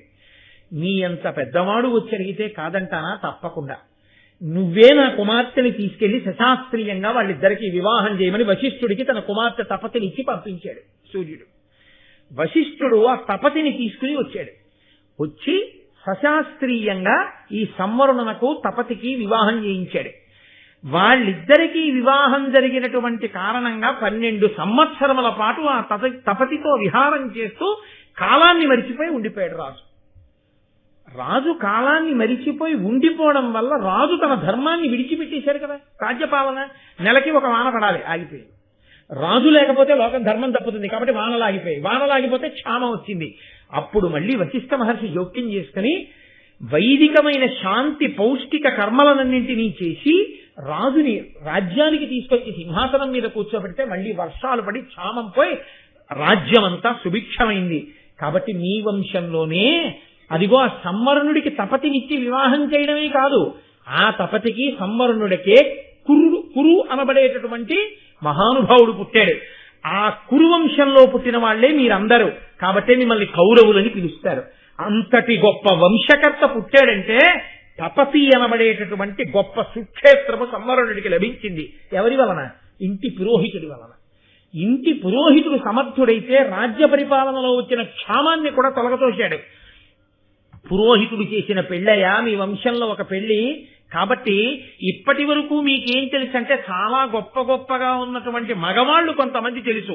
ఏదో శంకర మహారాజు గారు, భరతుడు, ఆ తర్వాత కురు, ఇలాంటి వాళ్ళ గురించే మీకు తెలుసు. కానీ మీ వంశంలో చాలా గొప్ప ఆడవాళ్లు కూడా వంశకర్తలుగా ఉన్నారు. గంగమ్మ భీష్ముణ్ణి కంది గాంగేయుడు అనిపించుకున్నాడు. మీ తల్లి కుంతి మిమ్మల్ని కొంది కౌంతేయులు అని మీకు పేరొచ్చింది. ఇదిగో ఆ తపతి కురు మహారాజుని కంది కాబట్టి మీ వంశంలో ఉన్న వాళ్ళని తాపత్యులు అని పిలుస్తారు ఆవిడ పేరు మీద. ఇంత గొప్పతనం రావడానికి కారణం అంతా ఇంటికి పురోహితుడు ఉండడమే. సంవరణుడికి మీకు పురోహితుడు లేకపోవడం వల్లే మీరు భంగపాటు పొందారు. మీకు సరైన పురోహితుడు ఉండద్దా? ఉండాలి. అర్జునుడు అన్నాడు, మాకు తెలియదు ఈ విషయం. ఎంత గొప్ప విషయం చెప్పావయ్యా, మా వంశంలో సూర్య భగవానుడి యొక్క కూతురు తపతి మాకు ఇంత దగ్గరి బంధువా, మేము తాపత్యులమా? చాలా సంతోషం. ఆ వశిష్ఠ మహర్షి అంత గొప్పవాడన్నావే, నాకు ఉవ్విళ్ళు ఊరిపోతుందయా మనసు. ఏది ఆ వశిష్ఠ మహర్షి గొప్పతనం ఇంకొంచెం చెప్తూ అన్నాడు. ఆయన అన్నాడు, వశిష్ఠ మహర్షి యొక్క గొప్పతనం చెప్పనా? సముద్రాల్ని తాగమంటే తాగచ్చేమో, వశిష్ఠ మహర్షి యొక్క గొప్పతనాన్ని చెప్పడం ఎవరికీ సాధ్యం కాదు. కానీ ఒక్క మాట చెప్తా, బలమరి కామక్రోధంబులు 2 జయింపబడి తపోవీర్య బలంబుల చేసి చేయునవి నిత్తలు ఎవ్వని ఏని పాద సంవాహంబుల్. కామము క్రోధము అని 2 ఉంటాయి. ఈ 2 అప్పచెల్లెళ్ళు. కామం తీరితే సుఖంగా ఉంటుంది, తీరకపోతే క్రోధం అన్న చెల్లెలు పుట్టుకొస్తుంది. ఇవి 2 ఉండి ఎప్పుడూ మనిషిని పాడి చేస్తాయి. ఈ కామక్రోధాలు వదిలేయండి, కామక్రోధాలు వదిలేయండి అంటారు. కామక్రోధాలు వదిలేయడానికి నేను పట్టుకున్నాను ఏంటి వాటిని? అవి నన్ను పట్టుకున్నాయి. అవి నన్ను పట్టుకుంటే ఇప్పుడు వాటికి నేనంటే అసహ్యం అయ్యాలి. వాటికి నేనంటే అసహ్యం ఎప్పుడు వేస్తుందో తెలుసా అండి?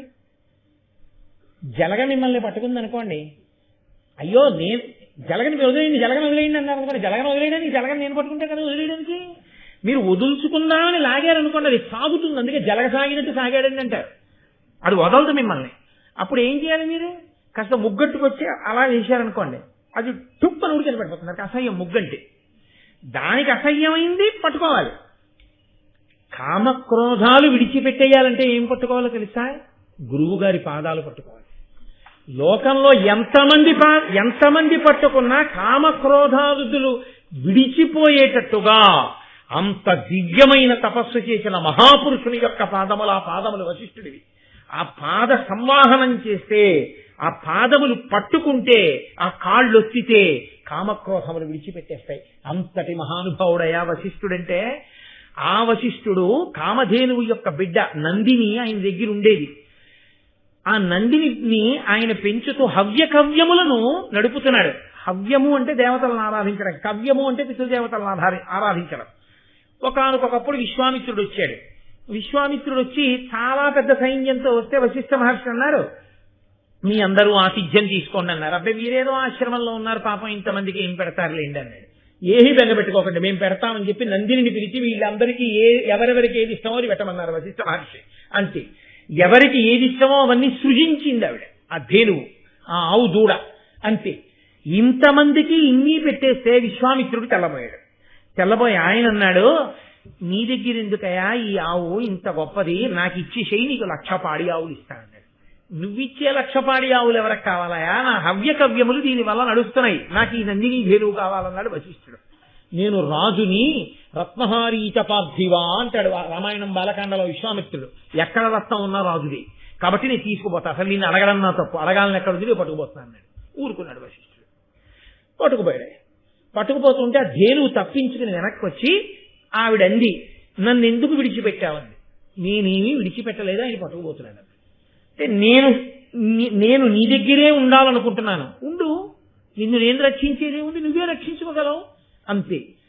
ఆవిడ వెంటనే నిప్పుల వాన కురిపించింది విశ్వామిత్రుడి యొక్క సైన్యం మీద. తోక నుండి శబరులు అనేటటువంటి వాళ్ళని, శబర జాతంతా ఆవు తోకలోంచి వచ్చిన వాళ్ళు, మలమూత్రములలో నుండి శక యవన పుండ్ర పులింద ద్రవిడ సింహళుల్ని సృష్టించింది.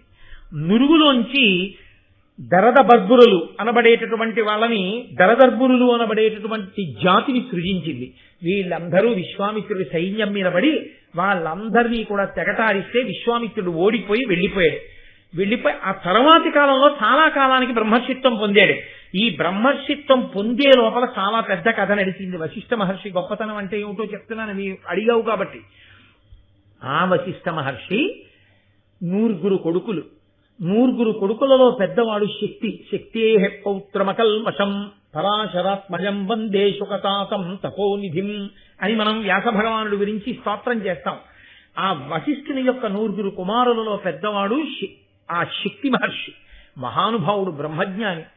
99 మంది తమ్ముళ్లతో కలిసి వెళ్ళిపోతున్నాడు. కల్మషపాదుడు అనబడేటటువంటి రాజు ఇక్ష్వాకు వంశంలో వాడు ఎదురొచ్చాడు. ఆయన వశిష్ఠుడు శిష్యుడే, ఎదురొచ్చాడు. ఆ చిన్న దారి, ఈయన వెళ్ళిపోతున్నాడు శక్తి 99 మంది తమ్ముళ్లతో.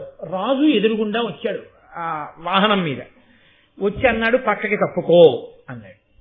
అంటే శక్తి మహర్షి అన్నారు, ఎట్టి రాజులను మహీసురోత్తములెదురు అరుగుదించునప్పుడు అధిక భక్తి తెరలి ప్రియము బలికి ఎరువ ఇట్టిది ధర్మవు, నీవు దీని తలపవెట్టు. లోకంలో ఎక్కడైనా రాజుకి సద్బ్రాహ్మణుడు ఎదురైతే చూడగానే నమస్కారం చేసి అయ్యా వెళ్ళండి అంటాడు. అది ధర్మం. బ్రహ్మ తేజస్సు కలిగినటువంటి వాడు, వేదవేదాంగములు చదువుకున్న వాళ్ళు కనపడితే అలాంటి ధర్మం పాటిస్తారు. అదేమిటి నువ్వు పక్కకెళ్ళండి అని అంత అన్యాయంగా అలా చులకనగా మాట్లాడావు?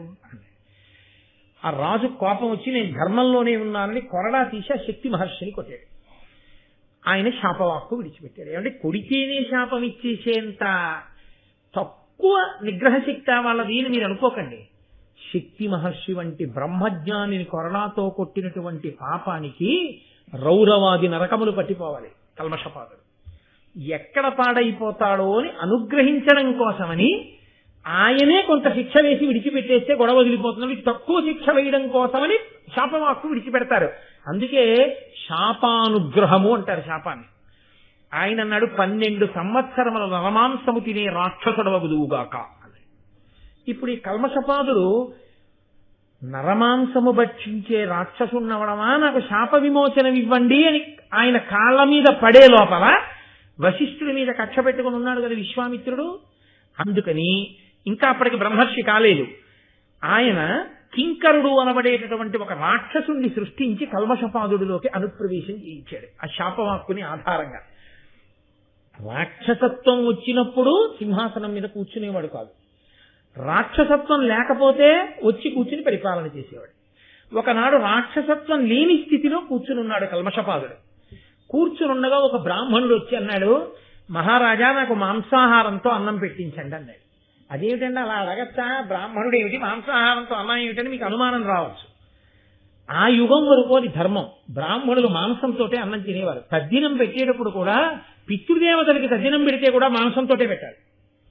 ఇప్పుడు కాదు, బాగా ఎర్రసిరాతో అండర్లైన్ చేసుకోండి, కోటేశ్వరరావు చెప్పారని ఎక్కడో కనపడకండి. కాబట్టి ఆ యుగంలో అందుకే వశిష్ఠ మహర్షిని, అగస్త్య మహర్షిని వాతాపి తద్దినానికి పిలిచినప్పుడు రామాయణం బాలకాండలో వచ్చిన వాళ్ళందరినీ పితృకార్యానికి పిలిచి వాళ్ళకి మాంసం పెట్టి తమ్ముణ్ణే వండి పెట్టేసి లోపలికి వెళ్ళిపోయిన తర్వాత మళ్ళీ తమ్ముడిని పిలుస్తాడు. పిలిస్తే ఆ వాతాపి కడుపు చీల్చుకుని బయటకు వస్తాడు. అగస్త్య మహర్షి వాతాపి జీర్ణం, వాతాపి జీర్ణం, జీర్ణం జీర్ణం, వాతాపి జీర్ణం అంటే జీర్ణం అయిపోయింది. కాబట్టి మాంసం తినేవారు, మాంసం పెట్టేవారు బ్రాహ్మణులకి త్రేతాయుగం ద్వాపర యుగం వరకు కూడా. కలియుగంలో అసలు సరే నేను ఎందుకు మాట్లాడాలి కానీ అందుకని అసలు బ్రాహ్మణుడు మాంసం తినడం అనేది లేనే లేదు కలియుగంలో, దానికి బదులే వచ్చింది మినుము. అందుకే గారె ముక్క వండి గారెలు పెడతారు తద్దినంలో, తప్ప ఇంకెక్కడా ఎప్పుడు ఏ కారణానికి కనపడకూడదు. కాబట్టి ఇప్పుడు ఆ బ్రాహ్మణుడు మాంసంతో అన్నం పెట్టమని అడిగితే రాజు అన్నాడు వంటవాడిని పిలిచి, ఆయన అడిగింది చిన్న కోరికరా, అప్పటికి రాక్షసుడు ఆవహించి లేడు కల్మషపాదుడికి. అందుకు ఆయన అన్నాడు మాంసంతో బ్రాహ్మణుడికి భోజనం పెట్టు అని లోపలికి వెళ్ళిపోయాడు. కొంతసేపు అయింది, ఆ వంటవాడు ఇంట్లో అంతా వెతికాడు, వేళ కాని వేళ మాంసం లేదు. అందుకని ఆయన వచ్చి అన్నాడు ఎక్కడ మాంసం లేదు అంతఃపురంలో మహారాజా, ఏం చేయమంటారు అన్నాడు. ఈ ప్రశ్న అడిగే వేళటికి రాక్షసుడు ఆవహించాడు. ఆయన అన్నాడు రాక్షసుడు ఆవహించి ఉన్న కారణం చేత వజ్రశాలకి వెళ్ళి నరకబడిన మనుష్యులు ఉంటారో నరమాంసం తెచ్చి వండి పెట్టాడు. ఆ వంటవాడు రాజాజ్ఞాని నరమాంసం వండి బ్రాహ్మణుడికి పెట్టాడు. బ్రాహ్మణుడు అది చూసి నోట ముద్ద పెడుతూనే ఇది నరమాంసం, బ్రాహ్మణుడికి మాంసం పెడతారు కానీ నరమాంసమా పెడతారు, ఇలా పెట్టించిన రాజు నరమాంసభక్షకుడై మరింత ఉద్రిక్తతతో ఉండుగాక అన్నాడు. ఈ మాట విని రాజుకి ఎక్కడలేని కోపం వచ్చింది కల్మషపాదుడికి. ఆ ఆవేశంలో ముందు వెనకలు చూడకుండా వశిష్ఠ మహర్షి ఆశ్రమానికి వెళ్ళి, ఇలాగే నువ్వు నాకు మొట్టమొదట శాపం ఇవ్వడం వల్లే నా బతుకు ఇలా అయిపోయిందని చెప్పి విశ్వామిత్రుడు వశిష్ఠుడి మీద కోపంతో ప్రవేశపెట్టిన రాక్షసుని యొక్క ఉనికి తెలుసుకోలేక శక్తి మహర్షిని వశిష్ఠ మహర్షి యొక్క మిగిలిన 99 మంది కుమారుల్ని ఒక్కసారి తినేశాడు. వశిష్ఠుడు బయటకు వచ్చి చూసేటప్పటికి 100 కొడుకులు మరణించారు. 100 కొడుకులు మరణించారు అనేటటువంటి బాధ చేత వశిష్ఠ మహర్షి అంతటి వాడు ఒక్కసారి అంత కలకలవాడుతూ 100 కొడుకులతో అంతటి బ్రహ్మజ్ఞానులతో ఉండే ఆశ్రమం వెలవెలపోయిందని బాధతో ఒక నదిలో దూకేశాడు. దూకేస్తే వశిష్ఠ మహర్షి లాంటి వాడిని నేను ఈడ్చుకెళ్లడమా అని భయపడిపోయి ఆ నదీ జలం అంతా కళ్ళంలో వెళ్ళిపోయి ఈయన పడిపోయిన ప్రదేశాన్ని మెరక చేసేసింది. 100 ప్రదేశాల్లోకి మెలికలు తిరిగి వెళ్ళిపోయింది ఆ నది. వెళ్ళిపోయి వశిష్ఠుడి జోలికి రాలేదు కాబట్టి 100 మిలికిలు తిరిగి వెళ్ళిపోయింది కాబట్టి ఆ నదికి శతద్రువు అని పేరు వచ్చింది. ఇలా కాదు, పడగానే నా శరీరం వెళ్ళిపోవాలని చెప్పి వశిష్ఠుడు కాళ్ళు చేతులు కట్టేసుకుని వెళ్ళి ఇంకొక నదిలో పడ్డాడు. ఆ నది వశిష్ఠ మహర్షి వంటి వాడిని తాత్కాలికోద్రేకంతో పడినా 100 పోయారని, కొడుకులు పోయారని ఉద్రేకంతో పడ్డా నేను సంహరించడమా అని ఆవిడ పాశాలు విప్పి తీసుకొచ్చి ఒడ్డున పడుకోబెట్టింది. వశిష్ఠుడి పాశాలు విప్పింది కాబట్టి ఆ నదికి విపాష అని పేరు వచ్చింది. ఇది ఈశ్వరాజ్ఞ, నిజమే శాస్త్రం చెప్తోంది ఆత్మహత్య చేసుకోకూడదని. అలాగే కుములుతో ఆయన ఆశ్రమానికి వెడుతుంటే అకస్మాత్తుగా ఆయనకి ఎక్కడి నుంచో ఒక గొప్ప వేదనాదం వినపడింది. ఇంత గొప్పగా స్వరంతో వేదం చెప్తున్నాడు ఎవరు అని వెనక్కి తిరిగి చూశాడు. తన కోడలు వస్తోంది, అదృశ్యంతి అని పేరు ఆవిడికి, శక్తి మహర్షి యొక్క భార్య. అప్పటికి ఆయన మరణించారు కదా, తినేశాడు కదా కల్మషపాదుడు. కాబట్టి ఇప్పుడు ఆ అదృశ్యంతి వెనకాల వస్తోంది. వశిష్ఠ మహర్షి వెనక్కి తిరిగి చూసి, అమ్మా నీ కడుపులో ఉన్నవాడు సామాన్యుడు కాడమ్మా, శక్తి మహర్షి యొక్క కుమారుడు, ఇంత వేదనాదం వినపడుతోంది, వాణ్ణైనా రక్షించుకుంటారమ్మా అని కోడల్ని ఆశ్రమంలోకి తీసుకెళ్లి బహుజాగ్రత్తగా ఉన్నాడు. కల్మషపాదుడు ఒకానొక సమయంలో ఈవిడ్ని కూడా తినేద్దామని వచ్చి ఆ కోడల మీద పడ్డాడు, అదృశ్యంతి మీద పడితే వశిష్ఠ మహర్షి భయపడకు అని చెప్పి కమండలంలో నీళ్లు తీసుకుని ఒక్కసారి ఆ ఎదురుగుండా నిలబడిన కల్మషపాదుడి మీదకి చల్లారు. చల్లగానే కల్మషపాదుడికి 12 సంవత్సరములు పూర్తయి ఆ రాక్షసుడు వెళ్ళిపోయాడు, శాప విమోచనం అయిపోయింది. అదిగో ఆ అదృశ్యంతి కడుపులోంచి పుట్టిన మహానుభావుడే పరాశర మహర్షి. ఆ పరాశరుడు పుట్టాడు. అప్పుడు ఆయన అన్నాడు, ఆ కల్మషపాదుడు, నీ కుమారుడు నాకు శాపమిచ్చిన కారణం చేత నేను తిరుగుతున్న రోజులలో ఒకానొకప్పుడు ఉచ్చనీచములు మరిచిపోయి అంగీరసానబడేటటువంటి ఒక మునిపత్ని తన భర్తతో కలిసి ఉల్లాసంగా ఉన్న సమయంలో ఆమె భర్తని తినేశాడు. అప్పటికి నరమాంసభక్షకుడైన తినేశాడు. ఆమెకి కోపం వచ్చి, నువ్వెప్పుడైనా నీ భార్యతో క్రీడిస్తే మరణిస్తావన్న శాపం ఇచ్చింది. అందుకని నాకు ఇప్పుడు బిడ్డలు లేరు, బిడ్డలు లేకపోతే నాకు ఉన్నత గతులు లేవు, నేను నా భార్యతో రమించడానికి అవకాశం లేదు. కాబట్టి ఉన్నటువంటి న్యాయం ప్రకారం ఒక గొప్ప బ్రహ్మ తేజస్సు కలిగిన వాడి వలన కుమారుడు కలగచ్చు, కాబట్టి నా భార్య అయినటువంటి మదవతి యందు నువ్వు నాకు కుమారులను అనుగ్రహించు అన్నారు. వశిష్ఠ మహర్షి యొక్క తేజస్సు కారణంగా ఆమె గర్భవతి అయింది. 12 సంవత్సరములు కడుపుతో ఉన్నా ఆవిడికి పిల్లాడు పుట్టలేదు. ఆవిడికి కోపం వచ్చి ఆవిడ 12 ఏళ్ళు అయింది కొడుకు పుట్టడని ఒక రోజున ఆగ్రహంలో అక్కడ సూదిగా మొనతేరిన రాయి తీసుకుని ఆ రాతితో తన గర్భాన్ని కోసుకుని చీల్చి, రాతితో కోసుకుంటే బయటకో పిల్లాడు వచ్చాడు కాబట్టి ఆ పిల్లాడికి ఆశ్మకుడు అని పేరు వచ్చింది. అప్పుడు ఆ మదవతికి ఆ పిల్లవాడు జన్మించాడు వశిష్ఠ మహర్షి తేజస్సు చేత. శక్తి మహర్షి యొక్క భార్య అయినటువంటి అదృశ్యంతి కడుపున పుట్టినటువంటి పరాశర మహర్షి మహానుభావుడు. ఆయన పెరిగి పెద్దవాడై గొప్ప బ్రహ్మజ్ఞాని అయ్యాడు. అయి తన తండ్రి రాక్షసుల వలన మరణాన్ని పొందాడు అని తెలుసుకుని అసలు రాక్షసులన్న వాళ్ళు లేకుండా చేస్తాను అని చెప్పి ఆయన ఒక పెద్ద యజ్ఞాన్ని మొదలుపెట్టాడు. మొదలు పెడితే వశిష్ఠ మహర్షి వచ్చి అన్నారు, తప్పురా, అటువంటి యజ్ఞాలు చేయకూడదు, నీకు ఎంత తేజస్సైనా ఉండొచ్చు, ఏదో ఒక కారణం పడిపోయాడు. పూర్వం ఏమైందో తెలుసా? ఇలాగే ఒక ఆయన చేశాడు. ఎందుచేత చెప్తున్నానంటే పూర్వం హైహయ వంశం ఉండేది. వశిష్ఠుడు ఎవరికి చెప్తున్నాడు? పరాశరుడికి చెప్తున్నాడు. హైహయ వంశము అని ఒక వంశం, అందులో కృతవీర్యుడు అని ఒక రాజు. ఆ రాజుగారు అక్కడ ఉండేటటువంటి భృగువంశంలో జన్మించినటువంటి బ్రాహ్మణులకు విపరీతమైనటువంటి దానాలు చేస్తూ పరిపాలన చేశాడు. కృతవీర్యుడు మరణించిన తరువాత ఆ వంశంలో పుట్టిన రాజులు మన నాన్నగారిని నమ్ముకుని ఉన్నటువంటి ఈ భృగువంశ బ్రాహ్మణులు బోల్డ్ అంతా సంపాదించారు. ఇప్పుడు రాజ్యానికి కష్టకాలం వచ్చింది, ఆ డబ్బంతా ఇచ్చేయమన్నారు.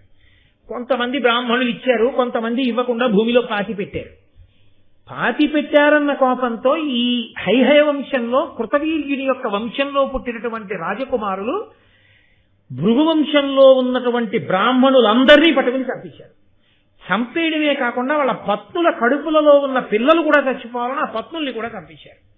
ఒక్క తల్లి, ఒక మహాపతివ్రత మాత్రం, ఆ భృగువంశంలో ఉన్న తల్లి కొడుకు బయటికి పుడితే వాణ్ణి చంపేస్తారని పుట్టకుండా పిల్లవాణ్ణి తొడలో ఉంచుకుంది తన తపశ్శక్తితో.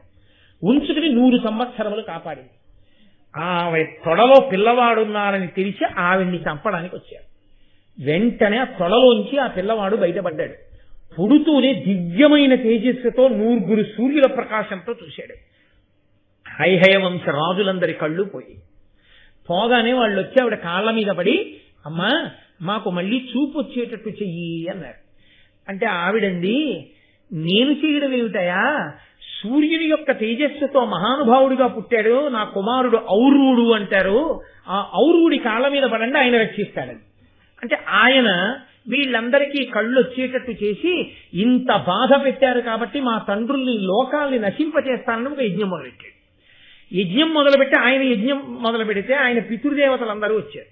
వచ్చి వాళ్ళన్నారు, ఆ భృగువంశంలో పుట్టిన బ్రాహ్మణులు, ఒరే మమ్మల్ని చంపేశారని కదా నువ్వు కోప్పడి యజ్ఞం మొదలుపెట్టావు, కానీ యథార్థం ఏమిటో తెలుసా, మేము చాలా గొప్ప తపస్సు చేశాం.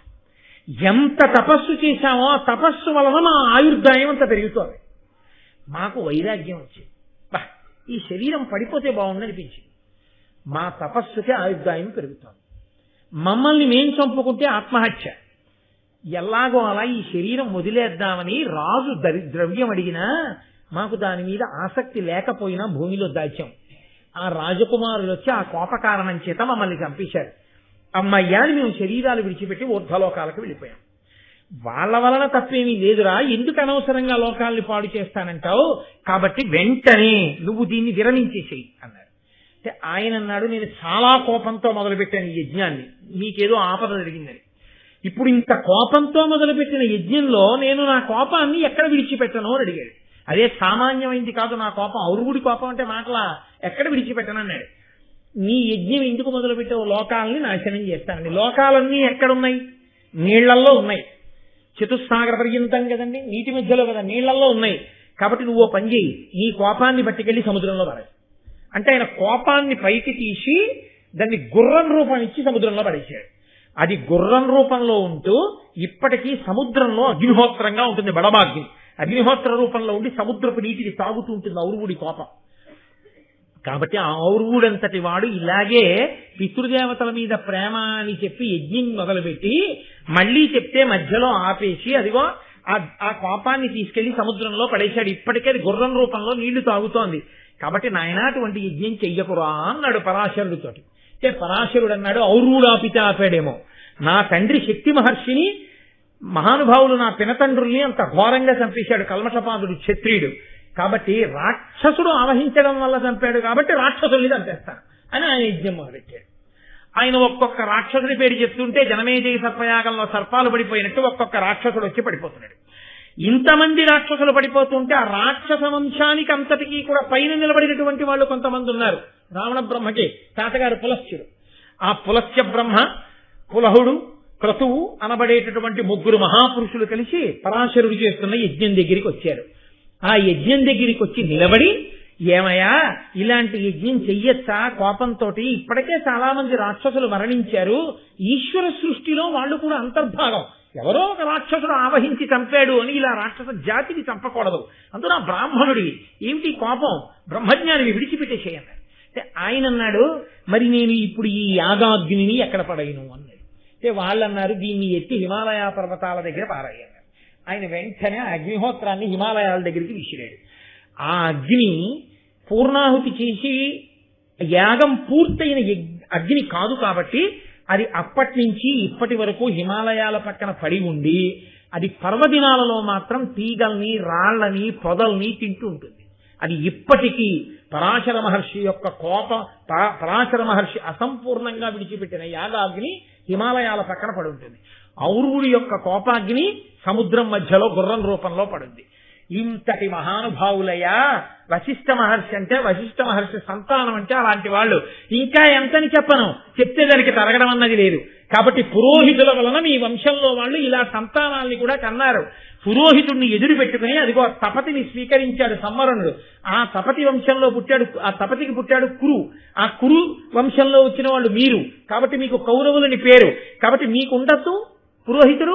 ఇదిగో ఇక్కడే గంగానది పక్కన ఉత్కచము అనబడేటటువంటి ఒక గొప్ప క్షేత్రం ఉంది.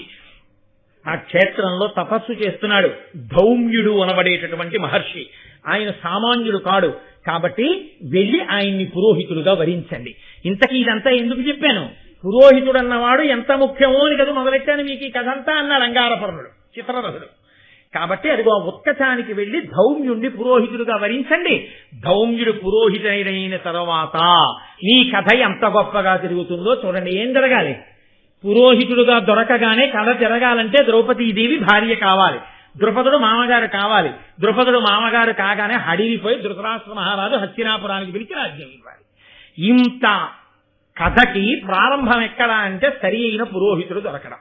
అందుకని అర్ధరాత్రి వేళ ఈశ్వరానుగ్రహంతో అంగారపర్ణుడు కనబడి ఇంత కథ నడిస్తే మహాపురుషుల యొక్క జీవితం గురించి వినడానికి అంత అనురక్తితో వశిష్ఠుడి గురించి, ఆ మహానుభావుడైనటువంటి పరాశర మహర్షి గురించి, ఔరువుడి గురించి ఆ పాండవులందరూ గబగబా గంగా తీరంలో ఉన్నటువంటి ఉత్కచమన్న క్షేత్రానికి వెళ్లి అక్కడ ధౌమ్యుణ్ణి చూసి ఆయనకి నమస్కారం చేసి, మేము పాండవులం, పాండురాజు పుత్రులం, మాకు పురోహితుడిగా ఉండమని ఆయన్ని వరించారు. ఇప్పుడు పాండవులకు పురోహితుడు దొరికాడు కాబట్టి శుభములు జరగాలి. ఏం శుభం జరుగుతుందో ఆ చిత్రాలు ఎన్ని తిరిగాయో, ఆ ద్రౌపదీదేవి యొక్క అసలు అద్భుతమేమిటో, 5గురికి భర్తవడం వెనక ఎంత పెద్ద ధర్మరహస్యాలు దాగి ఉన్నాయో రేపటి రోజున మహానుభావుడైన సూతుడు ఆవహించి చెప్పించుగాక అని ఈశ్వరుణ్ణి ప్రార్థన చేస్తూ మంగళాశాసనపరై మదాచార్య పురోగమై సర్వైశ్చ పూర్వైరాచార్యై సత్కృతాయాస్తు మంగళం. మంగళం కోసలేంద్రాయ మహనీయ గుణాత్మనే చక్రవర్తి తనూజాయ సర్వభౌమాయ మంగళం. ఉమా కాంతాయ కాంతాయ కామితార్థ ప్రదాయినే శ్రీగిరీశాయ దేవాయ మలినాథాయ మంగళం. కరచరణకృతం వా కర్మవాక్కాయజం వా శ్రవణనైనజం వా మనసం వాపరాధం విహితమవిహితం వా సర్వమేత్తక్షమస్వ శివ శివ కరుణాబ్ధే శ్రీ మహాదేవ శంభో. సర్వం శ్రీ ఉమామహేశ్వర బ్రహ్మార్పణమస్తు. స్వస్తి.